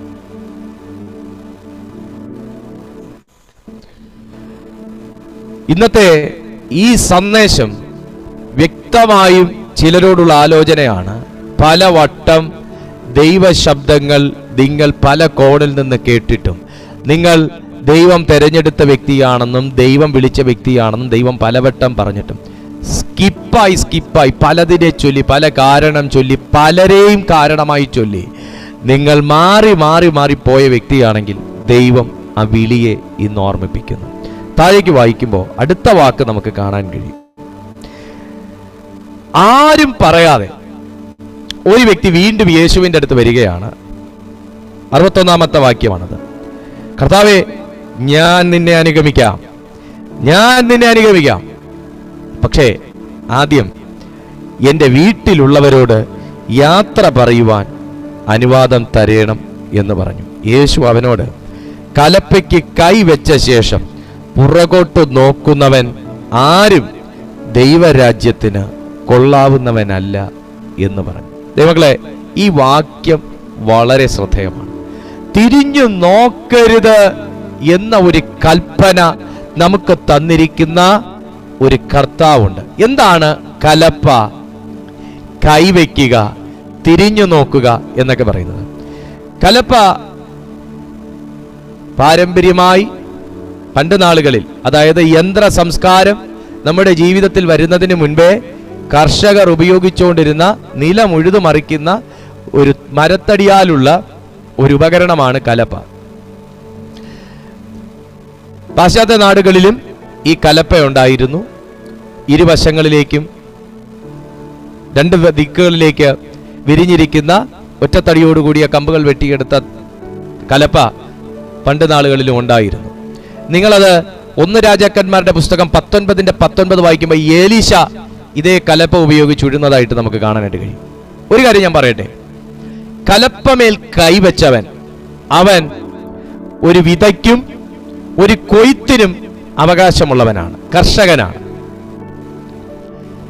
കലപ്പമേൽ കൈവച്ചവൻ പാടത്തേക്ക് ഇറങ്ങിയവനാണ്. വയലിന്റെ കണ്ടീഷൻ നന്നായിട്ട് അറിയാവുന്ന ഒരു വ്യക്തിയാണ് കലപ്പയും കൊണ്ട് ഇറങ്ങുന്നത്. എങ്ങനെ കർഷകനാകുള്ളൂ. കർത്താവ് ഇവിടെ പറയുന്ന ഒരു കാര്യം, കർത്താവിന് ആദ്യം കമ്മിറ്റ് ചെയ്യാണ്, ഞാൻ നിന്നെ അനുഗമിക്കാം. പക്ഷെ രണ്ടാമതൊരു ക്ലോസ് അതിൻ്റെ ഇടയിൽ വെക്കുകയാണ്, എൻ്റെ വീട്ടുകാരോടും ബന്ധുക്കളോടും എനിക്ക് യാത്ര പറയണം. ഒരിക്കലും ഈ മനുഷ്യനുള്ള ദർശനത്തിന് വീട്ടിലുള്ളവർ അംഗീകരിക്കുകയില്ലെന്നും അനുകൂലമാകുകയില്ലെന്നും, ഇനി വീട്ടിലുള്ളവർ അനുകൂലമാണെങ്കിലും അവരുമായി ബന്ധപ്പെട്ട മറ്റ് ചിലർ ഈ മനുഷ്യന്റെ ദർശനം തെറ്റിക്കുന്ന രീതിയിൽ സംസാരിക്കുമെന്നും, ഇവൻ വീട്ടിൽ യാത്ര പറയാൻ പോയാൽ മടങ്ങി വരാതെ ഇവനെ അവിടെ ലോക്ക് ചെയ്യുമെന്നും കർത്താവിന് നന്നായിട്ട് അറിയാം. ഇന്ന് ഈ സന്ദേശം കേൾക്കുമ്പോൾ പലർക്കും യേശുവിനെ അനുഗമിക്കാൻ ഇഷ്ടമാണ്. ജീവൻ വെച്ചു കളയാൻ വരെ തയ്യാറുള്ള വ്യക്തികൾ ഇന്ന് ഈ സന്ദേശം കേൾക്കുന്നുണ്ടായിരിക്കും. പക്ഷേ നിങ്ങൾ ഒരിക്കലും നിർബന്ധം പിടിക്കരുത്. വീട്ടിലുള്ളവരും കൂടെ എന്നെ അംഗീകരിച്ചായിരുന്നെങ്കിൽ, എന്നെ അറിയാവുന്നവരും കൂടെ എൻ്റെ കൂടെ ഒന്ന് നിന്നായിരുന്നെങ്കിൽ എന്നെ സ്നേഹിക്കുന്നവരും കൂടെ എൻ്റെ കൂടെ ഒന്ന് നിന്നെങ്കിൽ ഞാൻ അസാധാരണമായി ഉപയോഗിക്കപ്പെടുമെന്ന്. മറ്റ് രണ്ടാമത്തെ കാര്യം കലപ്പ. കലപ്പ 2-3 കാര്യങ്ങളുണ്ട്. ഒന്ന്, ഈ കാളെ പൂട്ടുന്ന കണ്ടിട്ടുണ്ടെങ്കിൽ നിങ്ങൾക്ക് അറിയാൻ കഴിയും. ഒരു സ്റ്റഡി ആയിട്ടുള്ളൊരു സ്റ്റഡി ബാർ, 2 ഇരുമ്പിന്റെ ഹുക്കുകളുള്ള സ്റ്റഡി ബാർ കാളയുടെ കഴുത്തിൽ കൊടുത്ത ശേഷം കർഷകൻ കലപ്പയെടുത്ത് അതിൻ്റെ പുറത്തേക്ക് വെച്ച് ഒരു കെട്ട് കെട്ടി നേരെ പിന്നെ കാളയെ ആശ്രയിച്ചുകൊണ്ട് പോകുവല്ല ചെയ്യുന്നത്. കാള മുന്നേ വലിച്ചാലും കർഷകന് ചില ക്വാളിറ്റി വേണം കലപ്പ പിടിക്കണമെങ്കിൽ. Glory to Jesus. ഫ്രണ്ടിൽ 2 കാളയുണ്ടല്ലോ, 6 കാളയുണ്ടല്ലോ എന്നൊക്കെ പറഞ്ഞാലും കലപ്പ പിടിക്കുന്ന കർഷകന് ചില ക്വാളിറ്റി വേണം. ഒന്ന്, ദൃഢതയുള്ളൊരു മനസ്സ് ഒരു കർഷകന് വേണം, കലപ്പ പിടിക്കാൻ വിളിക്കപ്പെട്ടിട്ടുണ്ടെങ്കിൽ വേണം. 2, കലപ്പയുടെ ഉപയോഗം അറിയണം. കലപ്പ മുതുചൊറിയാനുള്ള സാധനമല്ല, നിലം ഉഴാനുള്ള സാധനമാണെന്ന് അറിഞ്ഞിരിക്കണം. അല്ലെങ്കിൽ പുള്ളി ഈ തോളിൽ ഇങ്ങനെ ഇട്ടുകൊണ്ട് പോകുമ്പം അത് തന്നെ യഥമെന്ന് പറഞ്ഞിരിക്കും, നിലത്തിറക്കണ്ടല്ലോ. മൂന്നാമത്തെ കാര്യം എന്നാന്ന് ചോദിച്ചാൽ, കാളയുടെ വേഗതയ്ക്കൊത്ത് ചിലപ്പോൾ ഓടേണ്ടി വരും, ചിലപ്പം നടക്കേണ്ടി വരും. Glory to Jesus. എല്ലാ കാളകളും നടക്കുന്ന കാളകളല്ല, എല്ലാ കാളകളും നില്ല് കാള എവിടെയെന്ന് പറഞ്ഞാൽ നിൽക്കുന്ന കാളകളല്ല, എല്ലാ കാളകളും ഓടുന്ന കാളകളുമല്ല. അപ്പൊ ചിലപ്പോ ഇതിനെയൊക്കെ തെളിക്കേണ്ടി വരും, ചിലപ്പോൾ ഇതിൻ്റെയൊക്കെ രീതി അനുസരിച്ച് നിൽക്കേണ്ടതായിട്ട് വരും. അപ്പൊ കലപ്പ പിടിക്കുമ്പോൾ മടുത്തു പോകരുത്. യേശുവിൻ്റെ നാമത്തിൽ തിരിഞ്ഞു നോക്കല്ല. ഇന്ന് ക്രിസ്തീയ ജീവിതത്തിൽ ഞാൻ അതിന് ഉഴുന്നില്ലല്ലോ പാസ്റ്ററെ, ഞാനൊരു കർഷകനല്ലല്ലോ നിങ്ങൾ പറയുമ്പോൾ, സുഹൃത്തെ, നിങ്ങളെ കർത്താവ് പ്രാർത്ഥന തന്ന് അഭിഷേകം തന്ന് ദർശനം തന്ന് നിർത്തിയിരിക്കുമ്പോൾ എല്ലാവരും നിങ്ങളുടെ ഇഷ്ടത്തിനൊത്ത് മൂവ് ചെയ്തെങ്കിൽ ഞാൻ വല്ലാതെ പ്രയോജനപ്പെട്ടേനെ എന്ന് നിങ്ങൾ പറയുകയാണെങ്കിൽ വലിയൊരു തെറ്റ് അതിൻ്റെ നടുവിൽ പറ്റുന്നുണ്ട്. അടുത്തൊരു കാര്യം, കലപ്പമേൽ കൈവയ്ക്കുമ്പോൾ കാള കലപ്പയും വലിച്ചുകൊണ്ട് ഓടും, പക്ഷെ നിലം ഉഴുതു മറിയണമെങ്കിൽ കലപ്പ പിടിക്കുന്നവന്റെ കയ്യിലാണ് ഇരിക്കുന്നത്. ഒരു ആമേൻ പറയാൻ പറ്റുമോ? നിലം ഉഴുതു മറിയണമെന്നുണ്ടെങ്കിൽ, നിലം ശരിക്കൊന്ന് ഉഴുതു മറിയണമെന്നുണ്ടെങ്കിൽ കലപ്പ പിടിക്കുന്ന കർഷകന്റെ കയ്യിലാണ് കാര്യം ഇരിക്കുന്നത്. നിലം ഉഴുന്ന കാളയെ പൂട്ടിയവന്റെ കയ്യിലാണ് കാര്യം ഇരിക്കുന്നത്. തിരിഞ്ഞു നോക്കരുത്. അതായത് അഭിഷേകം ഏൽപ്പിച്ചിരിക്കുന്ന നിങ്ങളിലാണ് കാര്യം ഇരിക്കുന്നത്. കലപ്പ ശരിയല്ല, കലപ്പ ആഴത്തി ഇറങ്ങണമൊന്നുമില്ല, കലപ്പയുടെ മുനമ്പ് ശരിയല്ല, ആകെ പ്രശ്നമാണ്. ഇമ്പോർട്ട് ചെയ്താലേ കാര്യം നടക്കുള്ളൂ. മുട്ടാപ്പോക്ക് ന്യായം പറയരുത്. ശുശ്രൂഷയ്ക്ക് ഇറങ്ങിക്കഴിഞ്ഞാൽ, മിനിസ്ട്രിക്ക് ഇറങ്ങിക്കഴിഞ്ഞാൽ, ക്രിസ്തീയ ജീവിതത്തിൽ ഇറങ്ങിക്കഴിഞ്ഞാൽ മൂർച്ച വേണ്ടത് കലപ്പയ്ക്കല്ല, മൂർച്ച വേണ്ടത് നിനക്കാണ്. ഹല്ലേലൂയ.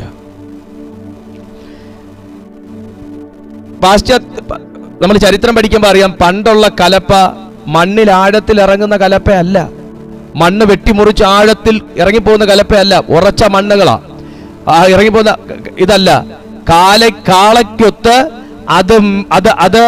അത് കൺട്രോൾ ചെയ്യുന്ന ഏലീശായുടെ കയ്യിലാണ് കാര്യങ്ങൾ ഇരിക്കുന്നത്. കാള 6 ഏർക്കാളകളെ പൂട്ടി പുള്ളി വലിയ ഫ്രീക്കൻ ഭയ്യന്മാർ ബൈക്കിൽ പോകുന്ന പോലെ പോയി എന്നൊക്കെ നമുക്ക് വായിക്കാൻ നല്ല സുഖ. പക്ഷെ ഏലീശയോട് ചോദിക്കണം. വെറുതെ ഒന്നുമല്ല ഏലിയാവ് പോയി പുതപ്പ് പതപ്പിച്ചത്. പഠിക്കുമ്പോൾ കാര്യമായിട്ട് മനസ്സിലാവും. വെറുതെ ഒന്നുമല്ല സഹോദര, വെറുതെ ക്രിസ്തീയ ജീവിതത്തിൽ നിന്ന് നമുക്കൊന്നും പ്രാപിക്കാൻ പറ്റത്തില്ല. ക്രിസ്തീയ ജീവിതത്തിൽ നമുക്ക് വെറുതെ ഒന്നും പ്രാപിക്കാൻ പറ്റത്തില്ല. ഞാൻ ശിഷ്യത്വത്തിന്റെ പരീക്ഷണങ്ങളെ കുറിച്ചാണ് സംസാരിച്ചുകൊണ്ടിരിക്കുന്നത്. ശിഷ്യനാകണമെങ്കിൽ ചില കാര്യങ്ങൾ നമ്മൾ അറിഞ്ഞിരിക്കണം. നിലം അറിയണം. അതാ വാക്ക്, നിലം അറിയണം. നമ്മളെ ആരെയും കർത്താവ് സുഖലോലുപതയ്ക്കായിട്ട് വിളിച്ചിട്ടില്ല, സുഖലോലുപത തരത്തില്ലെന്ന് പറഞ്ഞിട്ടുമില്ല. ക്രിസ്തീയ ജീവിതത്തിൽ ചില സഹനങ്ങൾ വരും. My dear and brother and sister, ചില സഹനങ്ങൾ വരും. അതിനെ ഉഴുതു മറിച്ച് മുൻപോട്ട് പോകുമെന്ന തീരുമാനം, ആദ്യ സ്നേഹം, ആദ്യ ചിന്തകൾ, ആദ്യ ഉറപ്പ്, നീ കലപ്പമേൽ കൈവച്ചപ്പോൾ ഉള്ള ആ മനോഭാവം, ഞാൻ നിന്നെ അനുഗമിക്കാം. യേശുവിനോട് ഈ മനുഷ്യൻ പറഞ്ഞില്ലേ, ഞാൻ നിന്നെ അനുഗമിക്കാം. വെച്ചിട്ട് പെട്ടെന്നൊരു ചിന്ത, അയ്യോ വീട്ടിൽ പറഞ്ഞില്ല, വീട്ടുകാരനുകൂലമാകുമോ, ബന്ധുക്കൾ അനുകൂലമാകുമോ, ഞാൻ വർക്ക് ചെയ്യുന്ന സ്ഥാപനത്തിലെ കോവർക്കേഴ്സ് അനുകൂലമാകുമോ, ഞാൻ ഇതിലാന്ന് പറഞ്ഞാൽ പ്രശ്നമാകുമോ, അപ്പൊ ഞാൻ അവർക്കൊത്ത് വസ്ത്രം ധരിക്കണ്ടേ, അവർക്കൊത്ത് ഞാൻ ആകണ്ടേ, അവരുടെ ചിന്തകൾക്കൊത്താകണ്ടേ, അവരുടെ പൊട്ടച്ചൊല്ലുകൾക്കൊത്താകണ്ടേ. ഈ ചിന്ത നീ ദൈവരാജ്യത്തിന് യോഗ്യമല്ലെന്നാണ് ബൈബിൾ പറയുന്നത്. അതാണ് യേശു മുകളിലത്തെ ശിഷ്യനോട് പറഞ്ഞത്, മുകളിൽ പറഞ്ഞ ആളോട് പറഞ്ഞത്, അപ്പനെ കുഴിച്ചിടണമെന്ന് പറഞ്ഞപ്പെടാ, മരിച്ചവരെ കുഴിച്ചിടട്ടെ, നീ പോയി ദൈവരാജ്യം പ്രസംഗിക്കും, നീ പോയി ദൈവരാജ്യം പ്രസംഗിക്കും. 2 കാള അല്ല 12 ഏർക്കാളകളെ പൂട്ടി ഏലീശ ഉഴുതോണ്ടിരുന്നു എന്ന് പറയുമ്പോ കാളയുടെ കയ്യിലല്ല ഉഴുതിരിക്കുന്നത്. കാള കലപ്പയും വലിച്ചോണ്ട് ഓടുമ്പോ കലപ്പ നിയന്ത്രിക്കുന്ന കർഷകന്റെ കയ്യിലാണ് കാര്യം ഇരിക്കുന്നത്. ഉഴണമെങ്കിൽ ഒന്ന് കലപ്പ പിടിക്കാൻ അറിയണം. നമ്മൾ കാർ ഓടിക്കുമ്പോൾ ഗിയറിന്റെ ഷാഫ്റ്റിന്റെ മേൽ കൈവയ്ക്കുന്ന പോലല്ല, ഗിയർ ലിവറിന്റെ മേൽ കൈവയ്ക്കുന്ന പോലല്ല കലപ്പ പിടിക്കുന്നത്. കാളയുടെ ഓട്ടത്തിനൊത്ത് അവന്റെ ശരീരം വളയണം. 2 ശ്രദ്ധയോടെ ചെയ്യേണ്ട ജോലിയാണ് കലപ്പ പിടി. കലപ്പ ഒരു കയ്യിൽ കലപ്പയും ഒരു കയ്യിൽ വാട്സാപ്പും ഇരുന്ന കാള എടുത്ത് അടിക്കുവനെ, ഒന്നുമില്ല ഈ നിലമെങ്കിലും എടുത്ത് അടിക്കും. സ്തോത്രം. ക്രിസ്തീയ ജീവിതത്തിൽ ദൈവം വിളിച്ചിരിക്കുമ്പോൾ ദർശനം തെറ്റരുത്. ഒരു കയ്യിൽ കലപ്പയും ഒരു കയ്യില് വാട്സാപ്പും ആകരുത്. എന്താണെങ്കിലും ദർശനം തെറ്റരുത്. കാള ഈ ഉഴുന്നതിനൊരു രീതിയുണ്ട്, നിങ്ങൾ കണ്ടിട്ടുണ്ടല്ലോ. പാടം ഇങ്ങനെ റൗണ്ട് അടിച്ച് വരുമ്പോ ഒന്നിങ്ങോട്ട് പോയി കഴിഞ്ഞാൽ കളി മാറും, ഫൗളാവും. കറക്റ്റ് സർക്കിൾ എല്ലാ സ്ഥലവും ആ കാണാൻ തന്നെ ഒരു ഭംഗിയാണ്. ഉഴുത് മറിച്ച് കഴിയുമ്പോൾ കാള ഇറങ്ങുന്നതിന് മുന്നേ ഉള്ള പിന്നെ വയലല്ല, പിന്നെ ഉഴുതിട്ട് തിരിച്ചു കയറുമ്പോൾ എല്ലാവരും ഒരു പോയിരിക്കും. സ്തോത്രം. അപ്പൊ അത് കറക്റ്റ് സർക്കിൾ അല്ലെങ്കിൽ നേരെ ഉഴുത് ഒരു പോലെയാണ് കാളയെ പൂട്ടി ഇറങ്ങി കാര്യങ്ങൾ ചെയ്യുന്നത്. ഇതെല്ലാം കാളയുടെ കയ്യിലല്ല. കാള ഓടിച്ചോളും, കാള ചെയ്തോളും, അതല്ല. കലപ്പ പിടിക്കുന്ന കർഷകന്റെ കയ്യിലാണ് കാര്യം ഇരിക്കുന്നത്, അല്ലെങ്കിൽ കാളെ പൂട്ടിയവന്റെ കയ്യിലാണ് കാര്യം ഇരിക്കുന്നത്. അടുത്ത കാര്യം, എല്ലാവർക്കും കാളെ പൂട്ടാൻ പറ്റത്തില്ല, അതും കൂടെ അറിയണം. എല്ലാവർക്കും കാളെ പൂട്ടാൻ പറ്റത്തില്ല. ഞാൻ പുലിയെ വരെ പിടിക്കുന്ന ആളാന്ന് പറഞ്ഞാൽ നീ പുലിയെ പിടിച്ചോ, പക്ഷെ കാളെ പൂട്ടാൻ പറ്റത്തില്ല. കർഷകനെ അറിയാവുന്ന കാളെ പൂട്ടാൻ നിന്ന് കൊടുക്കുകയുള്ളൂ. കർഷകനോട് ചോദിച്ചാൽ പറഞ്ഞുതരും. കർഷകനെ നല്ല പരിചയം, ഇത് കർഷകനാണ്, പുള്ളിയോട് കളിച്ചാൽ എൻ്റെ തോല് മുറിയും എന്നറിയുന്ന കാള മാത്രമേ നിന്ന് കൊടുക്കുകയുള്ളൂ, ഇല്ലെങ്കിൽ ചവിട്ട് കിട്ടും. മറ്റൊന്ന്, ഞാൻ വലിയ കർഷകനാന്ന് പറഞ്ഞ് നെഞ്ചു പിരിച്ച് പോവല്ല ചെയ്യണ്ടേ, കാള അനുസരിക്കണമെങ്കിൽ കാളെ സ്നേഹിക്കണം. ഹല്ലേലൂയ. ചുരുക്കി പറഞ്ഞാൽ ഒരു ശുശ്രൂഷയുടെ മനോഭാവം ഇല്ലാത്ത കർഷകന് കാളെ പൂട്ടി കലപ്പ കയ്യിലെടുക്കാൻ പറ്റത്തില്ലെന്ന് സാരം. തോളിലിരിക്കും, കലപ്പ തോളിലിരിക്കും, പക്ഷെ കണ്ടെത്തി ഇറങ്ങുകയല്ല. ഹല്ലേലൂയ. കലപ്പ തോളിലിരിക്കും, പക്ഷെ കണ്ടെത്തി ഇറങ്ങുകയല്ല. കാള പൂട്ടുമ്പോൾ നിന്ന് കൊടുക്കണമെങ്കിൽ ഒന്ന് കാളെ കർഷകൻ അറിയണം, കാളയ്ക്ക് കർഷകനെയും അറിയണം, കർഷകന്റെ രീതിയും സ്വഭാവവും അറിയണം. 2, കർഷകനാൽ ശുശ്രൂഷിക്കപ്പെട്ടിട്ടുള്ള കാളയായിരിക്കണം. അതാ കർഷകനെ അറിയണമെന്ന് ഞാൻ പറഞ്ഞു. കർഷകന്റെ മനസ്സറിയണം, കർഷകന്റെ വേഗത അറിയണം. ഇതെല്ലാം കാള മനസ്സിലാക്കണം. അന്നേരമാണ് ചിലപ്പം നടക്കേണ്ട സ്ഥലത്ത് കാള ഓടിയാൽ ഒരു തട്ട് വാക്കിന്ന് കൊടുക്കുമ്പം അത് അനുസരണത്തിനാണ് എന്ന് മനസ്സിലാക്കും. എന്റെ കാള ഭയങ്കര ഓട്ട, ഞാൻ പിടിച്ചിട്ട് നിൽക്കുന്നില്ല എന്ന് പറഞ്ഞ് കലപ്പ എടുത്ത് തോട്ടിലെറിഞ്ഞിട്ട് വന്നാൽ അവൻ ദൈവരാജ്യത്തിന് കൊള്ളാവുന്നവനല്ല. സ്തോത്രം. സഹോദര, ഒരു വ്യക്തിയെ നേടേണ്ടത് ദേഷ്യപ്പെട്ടല്ല, സ്നേഹം കൊടുത്ത ശുശ്രൂഷ സ്നേഹത്തിൻ്റെതാണ്. യേശുവിന്റെ ശുശ്രൂഷ എന്തായിരുന്നു? സ്നേഹത്തിൻ്റെതായിരുന്നു. അദ്ദേഹം കലപ്പ നിയന്ത്രിച്ചില്ലേ? അദ്ദേഹം മര്യാദയ്ക്കൊന്ന് കലപ്പ പിടിച്ചില്ലായിരുന്നെങ്കിൽ നമ്മളൊക്കെ ഈ അഭിഷേകത്തെക്കുറിച്ച് പ്രസംഗിക്കൂ, ഈ ശുശ്രൂഷയെക്കുറിച്ച് പ്രസംഗിക്കൂ? കർത്താവ് മടുത്തിട്ടേച്ചു പോയെങ്കിൽ പ്രസംഗിക്കൂ? ഇല്ല. സ്നേഹത്തിന്റെ ശുശ്രൂഷയാണ് യഥാർത്ഥ ശുശ്രൂഷ. ഒരു അപ്പന്റെ ഹൃദയമാണ് യേശുവിനുണ്ടായിരുന്നത്. ശുശ്രൂഷയ്ക്ക് ഇറങ്ങുന്ന ഒരു വ്യക്തി, മിനിസ്ട്രിക്ക് ഇറങ്ങുന്ന ഒരു വ്യക്തി, ഒരു ശുശ്രൂഷകൻ, ഒരു ദൈവ പൈതൽ, മൈക്കെടുക്കുന്നവൻ മാത്രമല്ലെന്നേ, പ്രാർത്ഥിക്കുന്നവരെ കുറിച്ചും കൂടെ ഞാൻ ഈ പറയുന്നത്. അവർക്ക് സ്നേഹത്തിന്റെ ശുശ്രൂഷയാണ് ആദ്യം വെളിപ്പെടേണ്ടത്, ഭൂതം പുറത്തു പോകുന്ന ശുശ്രൂഷയല്ല. ഹല്ലേലൂയ. ആ ഒരു ഹൃദയം ഉണ്ടാകാൻ ദൈവത്തോട് നമുക്ക് പ്രാർത്ഥിക്കണം. അടുത്തത്, കാളയെ പൂട്ടിക്കഴിഞ്ഞതിന് ശേഷം കലപ്പ വെച്ച് കെട്ടി മണ്ണിൽ കലപ്പ ഉറപ്പിച്ചു.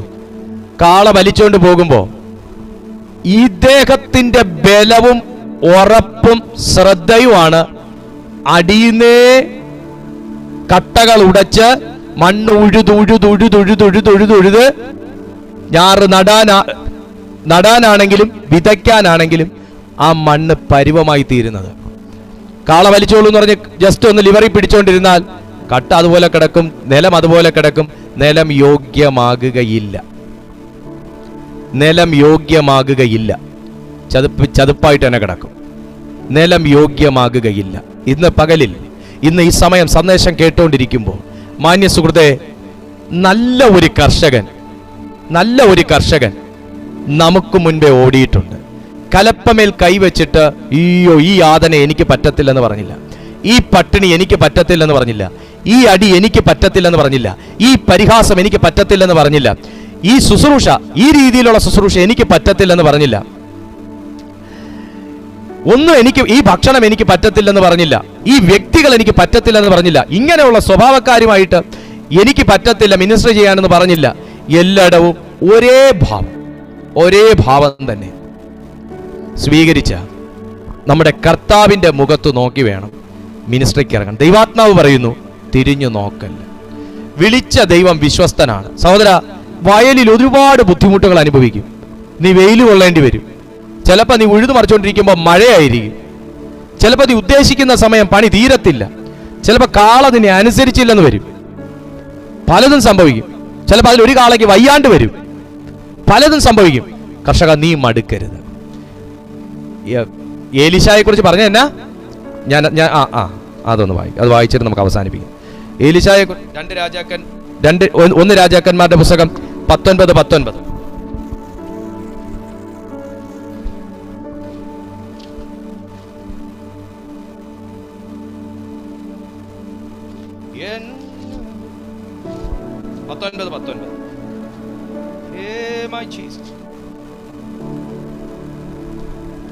പത്തൊൻപത്.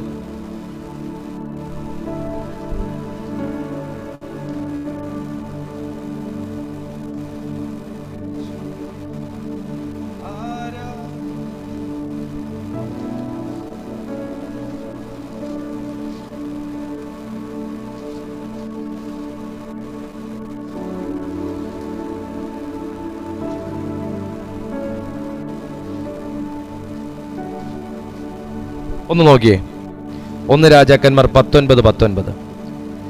അങ്ങനെ അവൻ അവിടെ നിന്ന് പുറപ്പെട്ട് സാഫാത്തിന്റെ മകനായ ഏലീശയെ കണ്ടെത്തി. അവൻ 12 ഏർക്കാള പൂട്ടി. 12 ഏർക്കാളയൊക്കെ പൂട്ടണമെന്നുണ്ടെങ്കിൽ ഏലീശ ചില്ലറക്കാരനുമല്ല. ഏലീശ അത്ര തഴക്കം വന്നൊരു വ്യക്തിയാണ്.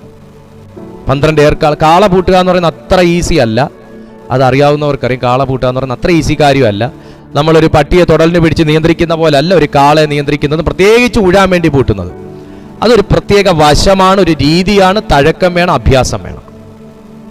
വായിക്കുമ്പോൾ ഏർക്കാള പൂട്ടി ഉഴുവിച്ചു കൊണ്ടിരുന്നു. 12ാമത്തേതിനോടുകൂടെ താൻ തന്നെയായിരുന്നു.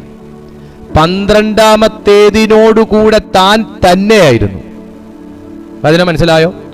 അപ്പൊ കാള അങ്ങനെയാ, കാള ഇങ്ങനെയാന്നൊന്നും പറഞ്ഞല്ല. 12ാമത്തേതിനോട് കൂടെ താൻ തന്നെ പൂട്ടി ഉഴുവിച്ചു കൊണ്ടിരുന്നു എന്നാണ് വചനം പറയുന്നത്. 2 കാളയെ പൂട്ടി ഉഴുന്ന പാട് കർഷകരോട് ചോദിച്ചാൽ പറയും. 12 ഏർക്കാളയെ പൂട്ടി ഉഴുന്ന കാര്യം, അതിന്റെ വേഗത, അതിന്റെ രീതി നിങ്ങളൊന്ന് ഇമാജിൻ ചെയ്താൽ മാത്രം മതി.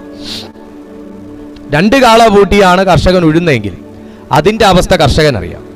12 ഏർക്കാളെ പൂട്ടണമെന്നുണ്ടെങ്കിൽ അപ്പൊ തന്നെ നിങ്ങൾക്കറിയാം ഒരു തെരഞ്ഞെടുപ്പുള്ള മനുഷ്യന്റെ ലൈഫിൽ അവൻ ചരട് പിടിക്കേണ്ട കാര്യങ്ങൾ ചെറിയ കാര്യങ്ങളല്ല. എലീശായുടെ മേൽ തെരഞ്ഞെടുപ്പുണ്ടായിരുന്നു. അവൻ ഹാൻഡിൽ ചെയ്യേണ്ടത്, അവൻ നിയന്ത്രിക്കേണ്ടി വരുന്നത്, അവൻ ജീവിതത്തിൽ പഠിക്കുന്ന കാര്യങ്ങൾ ഇതൊന്നും ചെറിയ കാര്യമല്ല. നമ്മളെയൊക്കെ കർത്താവ് ചെറിയ കാര്യത്തിൽ നിന്നാണോ വിളിച്ചത്? അല്ല. ഒരുപാട് സഹനങ്ങൾക്കകത്തു നിന്നും വേദനകൾക്കകത്തു നിന്നും പഠിപ്പിച്ചതിന് ശേഷമാണ് കർത്താവ് എന്നെ നിങ്ങളെയൊക്കെ വിളിച്ചത്. എന്നേക്കാൾ സഹനങ്ങൾ അനുഭവിച്ച വ്യക്തികൾ ഇതിനകത്തുണ്ട്. ചിലപ്പോൾ നിങ്ങളിൽ ഇത്രയും പേര് കാണുമ്പോൾ നിങ്ങളെക്കാൾ പല സഹനങ്ങൾ ഞാൻ കൂടുതൽ അനുഭവിച്ചിട്ടുണ്ടായിരിക്കാം ചില മേഖലകളിൽ. അതൊക്കെ ആയിരുന്നു എന്നെ തെരഞ്ഞെടുക്കാനുണ്ടായ ഛേദോവികാരം. ഹല്ലേലൂയ. 12ാമത്തേതിനോടുകൂടെ താൻ തന്നെയായിരുന്നു. ഇവിടെ യേശു ആ ശിഷ്യനോട് പറയാണ്, എടാ മോനെ, കലപ്പയ്ക്ക് കൈവച്ച ശേഷം തിരിഞ്ഞു നോക്കുന്നവൻ ദൈവരാജ്യത്തിന് കൊള്ളാമെന്നുള്ളവനല്ല. കർഷകന്റെ അടുത്ത ക്വാളിറ്റി ഞാൻ പറയാണ്.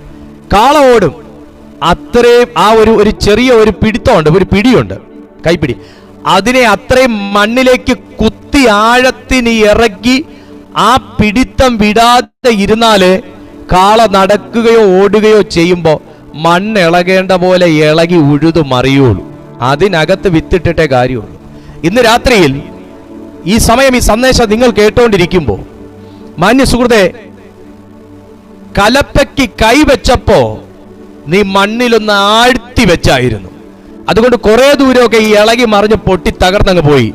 മുൻപോട്ട് പോകുമ്പോ കലപ്പമേൽ വെച്ച കൈ ഒന്ന് ഇളകിയിട്ടുണ്ടോ എന്ന് നോക്കാൻ ദൈവാത്മാവ് പറയുന്നു. മണ്ണിൽ ആഴത്തിൽ ഇരിക്കണം എന്നുള്ള നിന്റെ തീരുമാനത്തിനകത്ത് ഇളക്കം തട്ടിയിട്ടുണ്ടോ എന്ന് നോക്കണം. സ്വാഭാവികമായിട്ട് കൈ ലൂസാവും, കലപ്പ മേലോട്ട് പോകും, കാള മുമ്പോട്ട് പോകും, പക്ഷെ കട്ട ഉടയത്തില്ല, മണ്ണിളകത്തില്ല. ചിലതൊക്കെ ജീവിതത്തിൽ ഇളകി മാറാത്തതിന്റെ കാരണം ഞാൻ പിടിച്ച കലപ്പയ്ക്കുള്ള പ്രശ്നമല്ല, കലപ്പ പിടിച്ച എനിക്കുള്ള കുറവുകളാണെന്ന് തിരിച്ചറിയാൻ ദൈവാത്മാവ് അന്തരാത്മാവിൽ ഒന്ന് ഇടപെടുന്നെങ്കിൽ ഇന്ന് ഈ സമയം താങ്കൾ ഇത് കേട്ടോണ്ടിരിക്കുമ്പോൾ തന്നെ കർത്താവ് പറയുന്നു, ആ വിഷയത്തിൽ നീ ഒന്ന് ഉണരുക. കലപ്പമേൻ കൈവച്ചിട്ട് തിരിഞ്ഞു നോക്കുന്നവൻ കൊള്ളാമെന്നുള്ളവനല്ല. 12 ഏർക്കാളെ പൂട്ടി പണി ചെയ്യുന്നത് അത്ര എളുപ്പപ്പണിയേ അല്ലെന്ന് ഏലിയാവ് അറിഞ്ഞതുകൊണ്ട് 12 ഏർക്കാളെ മേയ്ക്കാനും പോന്ന നീ ഈ ദേശത്തെ പൈശാചിക മണ്ഡലങ്ങളെ മേയ്ക്കാൻ ഏറ്റവും നല്ല യോഗ്യനായെന്ന് തിരിച്ചറിഞ്ഞതുകൊണ്ടാ ചോദിക്കാതെ പുതപ്പ് കൊണ്ട് തന്റെ മേൽ പുതച്ചത്.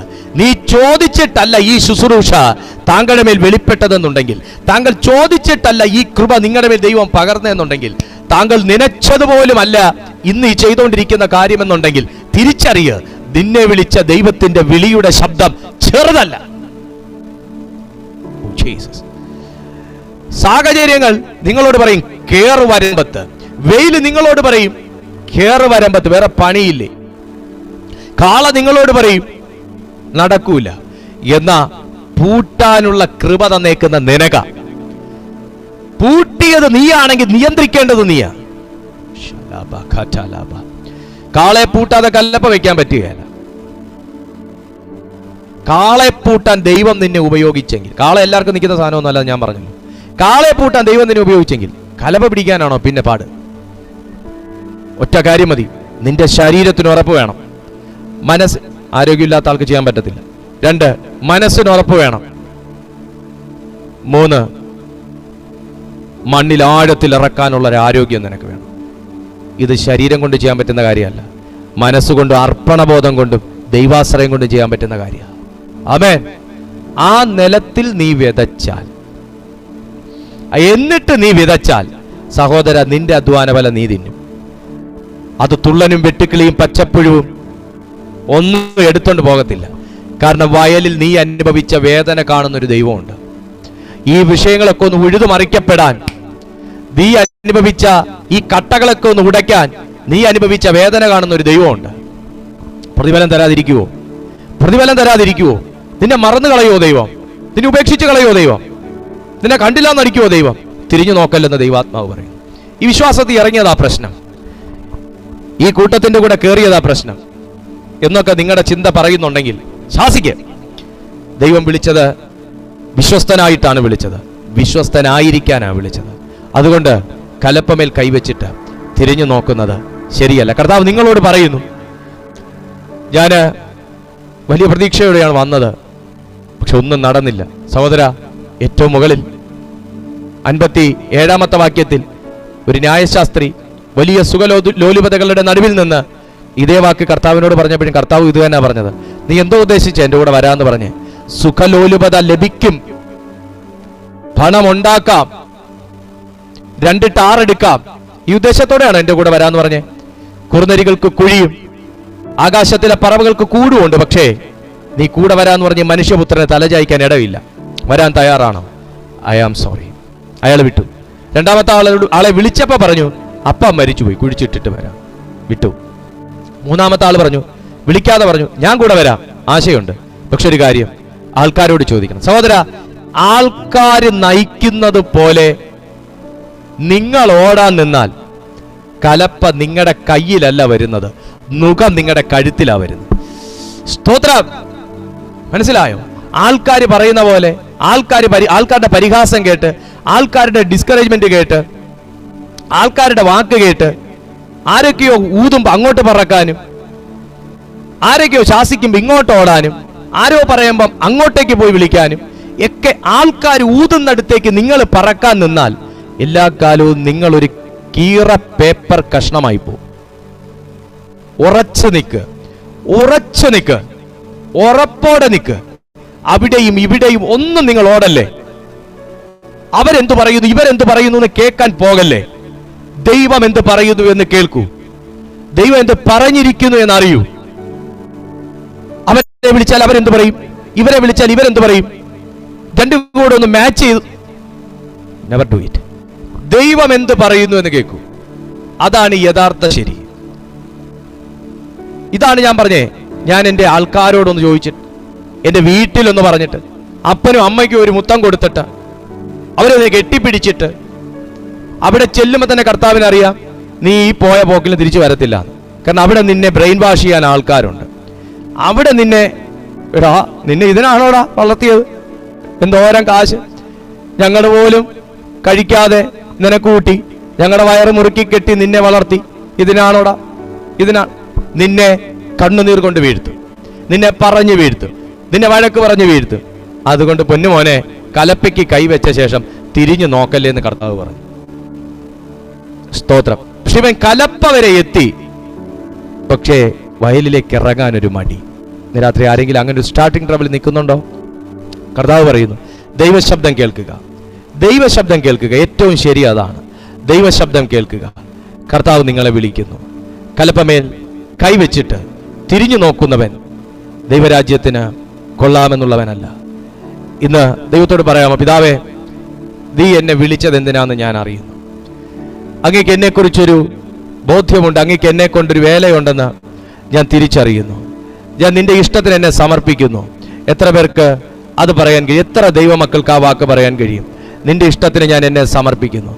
കലപ്പമേൽ കൈവച്ചിട്ട് തിരിഞ്ഞു നോക്കുന്നവൻ ദൈവരാജ്യത്തിന് കൊള്ളാമെന്നുള്ളവനല്ല എന്ന് തിരുവെഴുത്ത് പറയുമ്പോൾ, ഏലീശായുടെ മേൽ പുതപ്പ് വീണത് അവനൊരു ചെറിയ സഹനം അനുഭവിച്ചത് കൊണ്ടല്ല, വലിയ ദൗത്യം ഏറ്റെടുത്തത് കൊണ്ടാണ്. ഇന്ന് ഈ സമയം എന്നെ കാണുന്ന നിങ്ങളുടെ മേലൊരു ശുശ്രൂഷയുണ്ടെങ്കിൽ, അത് വെളിപ്പെടാൻ തടസ്സം എൻ്റെ ചില എക്സ്ക്യൂസുകളാണെങ്കിൽ, എൻ്റെ ചില മിസ്റ്റേക്സ് ആണെങ്കിൽ, അത് തിരുത്താൻ ദൈവാത്മാവ് ആവശ്യപ്പെടുന്നു. ദൈവത്തോടൊന്ന് പറഞ്ഞ്, കർത്താവേ, ഇന്നു മുതൽ നിന്റെ ഇഷ്ടം ചെയ്യുവാൻ എന്നെ സമർപ്പിക്കും. നീ യൂട്യൂബിലാണേലും എന്നെ കാണുന്ന ദൈവമക്കൾ എല്ലാവരും ഒന്ന് പറഞ്ഞേ, എല്ലാ ദൈവമക്കളും ഒന്ന് പറഞ്ഞേ, സൂമിൽ എന്നെ കാണുന്ന ദൈവമക്കളൊന്ന് പറഞ്ഞേ.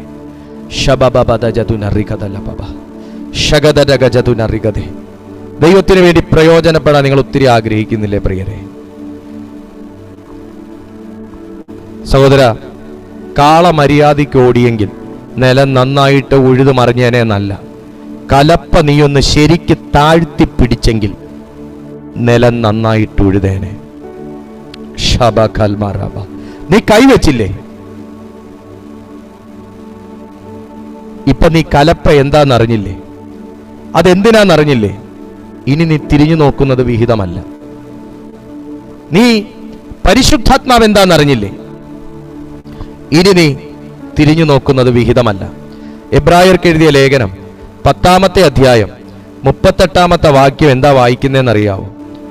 ഹെബ്രു ചാപ്റ്റർ 10 വേഴ്സ് 38. എബ്രായർക്ക് എഴുതിയ ലേഖനം ഹോ ശഖര മാമ റിയാന്തല രഗദ ശഗദ അതുര ബ്രിഗദല ഘടക.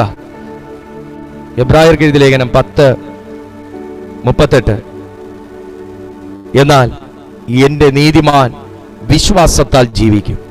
പിന്മാറുന്നു എങ്കിൽ എന്റെ ഉള്ളത്തിന് അവനിൽ പ്രസാദമില്ല. നാമോ നാശത്തിലേക്ക് പിന്മാറുന്നവരുടെ കൂട്ടത്തിലല്ല, വിശ്വസിച്ച് ജീവരക്ഷ പ്രാപിക്കുന്നവരുടെ കൂട്ടത്തിലത്രേ ആകുന്നു. ഇന്ന് ഈ സുവിശേഷം നിങ്ങൾ കേൾക്കുമ്പോൾ ദൈവമക്കളെ, പിന്മാറാൻ ആരെങ്കിലും തീരുമാനം ഇട്ടിട്ടുണ്ടെങ്കിൽ, അല്ല നിങ്ങളുടെ ഉള്ളത്തിൽ ഒരു പിന്മാറ്റ ചിന്ത വരുന്നുണ്ടെങ്കിൽ അത് ശാസിക്കപ്പെടേണ്ടതാകുന്നു. ഒന്നെല്ലാ ദൈവമക്കളും പ്രാർത്ഥിച്ചേ, അത് ശാസിക്കപ്പെടേണ്ടതാകുന്നു. കാരണം നിനക്ക് വിത്ത് വിതയ്ക്ക് സമയമായപ്പോഴായിരിക്കും അങ്ങനൊരു ചിന്ത വരുന്നേ. വിത്ത് വിതയ്ക്ക് സമയമായപ്പോഴായിരിക്കും അങ്ങനൊരു ചിന്ത വരുന്നേ. നീ ഫലം കൊയ്യാറായപ്പോഴായിരിക്കും അങ്ങനൊരു ചിന്ത വരുന്നേ.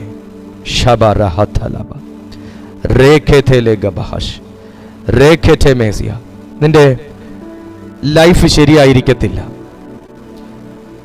ഓഫീസ് ശരിയായിരിക്കത്തില്ല, ബോസ് ശരിയായിരിക്കത്തില്ല, കോവർക്കേഴ്സ് ശരിയായിരിക്കത്തില്ല, സാഹചര്യം ശരിയായിരിക്കത്തില്ല, സിബ്ലിങ്സ് ശരിയായിരിക്കത്തില്ല, ആരും ശരിയായിരിക്കത്തില്ല. പക്ഷേ നിന്നെ വിളിച്ച ദൈവം ശരിയാ, നിങ്ങളെ വിളിച്ച ദൈവം ശരിയാ. വാക്കിന് വ്യത്യാസമില്ല, വാചകങ്ങൾക്ക് വ്യത്യാസമില്ല, വചനത്തിന് വ്യത്യാസമില്ല. അതേ ദൈവമക്കളെ, ആരെയും നോക്കണ്ട, ആരെയും നോക്കണ്ട. നിന്റെ മുമ്പിൽ ഒരു ഓട്ടം വെച്ചിട്ടുണ്ട്, അത് നീ സ്ഥിരതയോടെ ഓടണം. പുറകിൽ നിന്ന് വിളിച്ചാൽ നീ തിരിഞ്ഞു നോക്കല്ല. ഈ പുറകിൽ നിന്ന് വിളിക്കുന്നവൻ മടിയനാ, പുറകിൽ നിന്ന് വിളിക്കുന്നവൻ മടിയനാ. എല്ലാ കാലത്തും അവനൊരു പിന്മാറിയ. സ്തോത്രം. അതുകൊണ്ട് ആരും നിങ്ങളെ എൻകറേജ് ചെയ്യുന്നില്ല, ഡിസ്കറേജ് ആണ് ചെയ്യുന്നതെന്നുണ്ടെങ്കിൽ ഓർത്തോ, അവന്റെ മേലൊരു ദുരാത്മാവുണ്ട്. അതുകൊണ്ട് ദൈവമക്കളെ, വയലില വേലയ്ക്ക് വിളിച്ചേക്കുന്നത്. വെയിൽ കൊണ്ടെന്ന് വരും, ഇച്ചിരിയൊക്കെ ഒന്ന് ജീവിതത്തിൽ ഒരു കറുത്തുപോയ അനുഭവങ്ങൾ വന്നെന്ന് വരും. പക്ഷേ നിങ്ങൾ വേദനിക്കല്ല. പാടത്ത് വേല ചെയ്യുന്നവന് വരമ്പത്ത് കൂലിയുണ്ട്, പാടത്ത് വേല ചെയ്യുന്നവന് വരമ്പത്ത് കൂലിയുണ്ട്. സ്തോത്രം.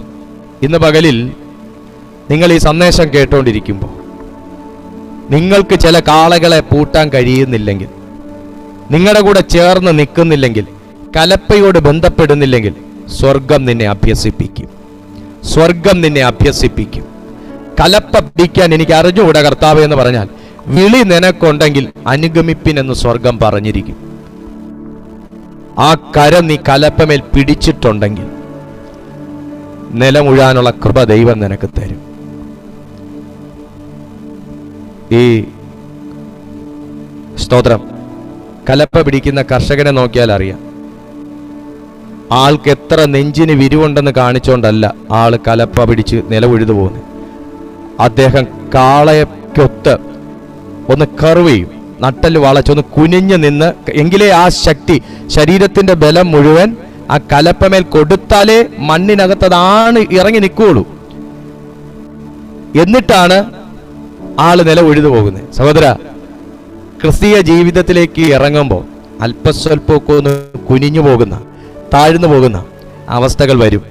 പക്ഷേ ഞാൻ തിരിച്ച് കയറുവാണേ കർത്താവേ, ഈ കോർട്ടിന് അത്ര രാശിയില്ല എന്ന് പറഞ്ഞ് തിരിഞ്ഞു കയറാൻ നിന്നാ നീ ശപിക്കപ്പെട്ടവനാ, ശപിക്കപ്പെട്ടവനാ. സ്തോത്രം. വേറെ കോർട്ടിലാണ് ഞാൻ കളിച്ചെങ്കിൽ ഞാൻ ഗപ്പും കൊണ്ടുപോയേനെന്ന് പറയും. എന്നാ സഹോദര, പാടത്തേക്ക് ഇറങ്ങി പണിയെടുക്കുന്നൊരു കർഷകനെ നോക്കിയാൽ അറിയാൻ കഴിയും. വരമ്പത്ത് നിന്ന് പണിയെടുക്കുന്നവരെ പോലെ അല്ല. അതിനകത്ത് ഒരുപാട് പരിശ്രമങ്ങളും അധ്വാനങ്ങളും ഒരുപാട് തഴക്കങ്ങളും എല്ലാം ചേറും ചെളിയും എല്ലാം കൊള്ളുന്നവനാ കർഷകൻ. നിങ്ങൾ യേശുവിനെ നോക്ക്. ജാഗ്വർ കാറിൽ വന്നിറങ്ങി, അവിടുന്ന് പിന്നെ നേരെ കയറി, അവിടുന്ന് പിന്നെ AC ഹാളിലേക്ക് കയറി. അതാണോ? അല്ല. എന്തോരം ലോകത്തിന്റെ ചേറും ചെളിയും, എന്തോരം അപമാനങ്ങളും നിന്ദകളും, ക്രൂശീകരണവും, അടിയും ചമ്മട്ടിയും, ന്യായാസനങ്ങളും, അതിന്റെ മാറി മാറിയുള്ള കോടതികളും, പലവട്ടമുള്ള വീഴ്ചകളും. കർത്താവ് വീണുന്നല്ല, കുരിശിന്റെ ഭാരം, വീഴ്ചകളും തള്ളിപ്പറയലുകളും ആക്ഷേപങ്ങളും എന്തൊക്കെയാ. ശരിയായ കർഷകൻ. കൂലി കിട്ടിയത് എവിടുന്നാന്നറിയാവോ? കൂലി കല്ലറയ്ക്കകത്തുനിന്ന്. സഹോദര, ഈ കർത്താവിന്റെ മാർഗത്തിൽ ഇറങ്ങിയാലേ ഏറ്റവും വലിയ കൂലി കിട്ടുന്ന സ്ഥലം അതാ. അതിന് മുന്നേ കൂലി കിട്ടത്തില്ലെന്നല്ല, നിങ്ങളുടെ പ്രാർത്ഥനകൾക്ക് മറുപടി കിട്ടി, എല്ലാം കിട്ടി. ഏറ്റവും നല്ലൊരു കൂലി എന്ന് പറയുന്നത് പ്രതിഫലം. അതാ കൂലി എന്ന് പറയുന്നത് അത്ര ശരിയായ ഒരു സുഖമുള്ള വാക്കല്ല. ഞാൻ ഈ ഒരു പഴഞ്ചൊല്ല്, ഒരു പഴമൊഴി വെച്ച് പറഞ്ഞേ ഉള്ളൂ. പാടത്ത് വേല വരമ്പത്ത് കൂലി എന്നുള്ള രീതി പറഞ്ഞേ ഉള്ളൂ. പ്രതിഫലം എന്ന് പറയുന്നത് കർത്താവിന്റെ രണ്ടാം വരവിങ്കല. ഇതുപോലെ തന്നെ ക്രിസ്തുവിൽ മരിച്ച നാമോ മുൻപേ ഉയർത്തെഴുന്നേൽക്കും അവന്റെ വരവിങ്കൽ. അതാ പ്രതിഫലം എന്ന് പറയുന്നത്. പിന്മാറിപ്പോകാത്ത ഏതൊരു ദൈവവൈതലിന്റെയും പ്രതീക്ഷ അതാ. കർത്താവിന്റെ വരവിങ്കൽ ഞാൻ എടുക്കപ്പെട്ടു. തിരിഞ്ഞു പോകരുത് കേട്ടോ. കർത്താവിന്റെ വരവിങ്കൽ ഞാൻ എടുക്കപ്പെടും. അതൊരു ഏറ്റവും വലിയ ഒരു റെമ്യൂണറേഷനാണ്, അതൊരു പ്രോമിസാണ്, അതൊരു സത്യമാണ്. ഇന്ന് ഈ സന്ദേശം നിങ്ങൾ കേൾക്കുമ്പോൾ തിരിച്ചറിയണം, തിരിഞ്ഞു നോക്കരുത് എന്ന് കർത്താവ് ചിലരോട് പറയുകയാണ്. ആ ശുശ്രൂഷയ്ക്കാണ് കർത്താവ് എന്നെയും നിങ്ങളെയും വിളിച്ചേക്കുന്നത്. നമ്മളെ ഉഴുതുമറിക്കാൻ കർത്താവ് വിളിച്ചേക്കുന്നത് മൊസൈക്കും ഗ്രാനൈറ്റും ടൈലൂന്നിട്ട സ്ഥലമല്ല, ചേറുള്ള സ്ഥലമാണ്. അവിടെ ചില വിത്തുകൾ വിതച്ചാൽ മുളച്ചു വന്നിരിക്കണം. അതാ കാര്യം. എന്ന് വെച്ചാൽ അനുകൂലമല്ലാത്ത നിലത്തെ അനുകൂലമാക്കി മാറ്റാനുള്ള ബലവും അഭിഷേകവും സ്ട്രെങ്ത്തുമാണ് സ്വർഗം എൻ്റെ മേൽ ഇൻസേർട്ട് ചെയ്തിരിക്കുന്നത്, ഇമ്പാർട്ട് ചെയ്തിരിക്കുന്നത്. നീ കലപ്പെ പിടിച്ചാൽ അത് മണ്ണിനകത്ത് ആഴ്ന്നിറങ്ങിയിരിക്കും. ഒരാമേൻ പറയുക. നീ ചിലത് ഇളകി മറിയണമെന്ന് തീരുമാനിച്ചാൽ അത് ഇളകി മറിഞ്ഞിരിക്കും. ചിലത് നിനക്ക് അനുകൂലമായി വരണമെന്ന് വിചാരിച്ചാൽ അത് വന്നിരിക്കും. അതൊരാമേൻ പറയാൻ പറ്റുമെങ്കിൽ മാത്രം പറഞ്ഞ ദൂത് സ്വീകരിക്കുക. ഞാൻ ഇന്ന് മുതൽ ചിലത് ചെയ്താൽ സംഭവിച്ചിരിക്കും, ഇന്ന് മുതൽ ചിലത് കൽപ്പിച്ചാൽ സംഭവിച്ചിരിക്കും. ആ നിലയ്ക്കുള്ളൊരു അഭിഷേകമാണ് എൻ്റെ മേലിട്ടേക്കുന്നത്. സ്തോത്രം, ഹല്ലേലൂയ. ഞാൻ നിങ്ങൾക്കായി പ്രാർത്ഥിക്കാൻ പോകും. ദൈവം അത് നിങ്ങളെ കൊണ്ട് ചെയ്യിക്കും. ആരെങ്കിലും ജീവിതത്തിൽ ശുശ്രൂഷയിൽ മടുപ്പ് വന്നിട്ടുണ്ടെങ്കിൽ തിരിച്ചറിയുക, പിന്മാറിപ്പോകരുത്. കർത്താവ് നിങ്ങളെ സ്നേഹിക്കുന്നു. സ്വർഗീയ നല്ല പിതാവ്, ഈ ജനത്തിനായി ഞാൻ പ്രാർത്ഥിക്കുന്നു. ദൈവത്തിൻ്റെ വലിയ കൃപ ഇതോരോ ജനത്തിൻ്റെയും മേൽ പകർന്നാട്ട്. ഇവരെ പിന്മാറ്റിക്കളയുന്ന സകല തിന്മകളുടെ വ്യാപാരങ്ങൾ ഇന്ന് യേശുവിൻ്റെ നാമത്തിൽ തകർന്നു മാറട്ടെ. ജീവിതത്തിലെ പല അവസ്ഥകൾ, ജീവിതത്തിലെ പല ആശങ്കകൾ, അസ്വസ്ഥതകൾ ഇവരെ അലട്ടുമ്പോൾ ഇന്ന് പകലപ്പ കലപ്പമേൽ വെച്ച കരം ശേഷം ഇവർ തിരിഞ്ഞു നോക്കാൻ അനുവദിക്കല്ലേ. ഇവരെ ബലപ്പെടുത്തിക്കൊള്ളണമേ, ഇവരെ ശക്തീകരിക്കണമേ, ഇവരെ ആശീർവദിക്കണമേ, ഇവരെ നേർനിലത്തിൽ നടത്തണമേ. ഇന്ന് രോഗികളായ ആരെങ്കിലും ഞങ്ങളെ കാണുന്നുണ്ടെങ്കിൽ കർത്താവായ യേശുവേ, അവരെ ഇപ്പോൾ അവിടുന്ന് സൗഖ്യമാക്കണമേ എന്ന് ഞാൻ പ്രാർത്ഥിക്കുന്നു. ദൈവത്തിൻ്റെ അത്ഭുതകരമായ കൃപ, അത്ഭുതകരമായ സാന്നിധ്യം കൊണ്ട് ഈ ജനത്തെ മൂടിക്കൊള്ളണമേ. അവിടുത്തെ മഹത്വത്തിൻ്റെ കരം ഈ ജനത്തെ സ്പർശിക്കണമേ. മനസ്സിന് ഭാരവും അസ്വസ്ഥതകളും ആകുലതകളുമായിരിക്കുന്ന ജനം ഇപ്പോൾ തന്നെ യേശുവിൻ്റെ നാമത്തിൽ ആശ്വാസം പ്രാപിക്കട്ടെ. നന്മ കൊണ്ട് നിറച്ചാട്ടപ്പ യേശുവിൻ നാമത്തിൽ തന്നെ, ആമേൻ. ദൈവജനമേ, കർത്താവ് നിങ്ങളെ തൊട്ടിട്ടുണ്ട്. നിങ്ങളുടെ ജീവിതത്തിൽ വലിയ മാറ്റങ്ങൾ ഇന്നത്തെ സന്ദേശത്തിൽ ഉണ്ടായിട്ടുണ്ട്. നിങ്ങളുടെ അഭിപ്രായങ്ങളും നിങ്ങളുടെ പ്രാർത്ഥനാ വിഷയങ്ങളും എല്ലാം ഈ നമ്പറിൽ നിങ്ങൾ വാട്സാപ്പ് ചെയ്താൽ അല്ലെങ്കിൽ നിങ്ങൾ വിളിച്ചാൽ ഞങ്ങൾ നിശ്ചയമായിട്ട് നിങ്ങൾക്കായിട്ട് പ്രാർത്ഥിക്കും. കർത്താവ് നിങ്ങളെ അനുഗ്രഹിക്കും. എല്ലാ ദിവസവും രാവിലെ 6:30 വൈകുന്നേരം 6:30 ഞങ്ങളുടെ ഈ ചാനലിൽ ദൈവത്തിൻ്റെ മാറ്റമില്ലാത്ത തിരുവെഴുത്തുകൾ ശുശ്രൂഷിക്കപ്പെടുന്നു. നിങ്ങൾക്ക് ഒരനുഗ്രഹമായി മാറട്ടെ. മറ്റുള്ളവർക്കും കൂടെ ഞങ്ങളുടെ ഈ ലിങ്ക് നിങ്ങൾ ഷെയർ ചെയ്യണമെന്നും കൂടെ ഞാൻ ഓർമ്മിപ്പിക്കുന്നു. ദൈവം നിങ്ങളെ എല്ലാ നന്മകളാലും അനുഗ്രഹിക്കട്ടെ. അടുത്ത ദിവസം വീണ്ടും കാണുന്നത് വരെ അത്യുന്നതൻ്റെ ചിറകിൻ്റെ കീഴിൽ കർത്താവ് നമ്മെ സൂക്ഷിക്കട്ടെ. I bless you in Jesus.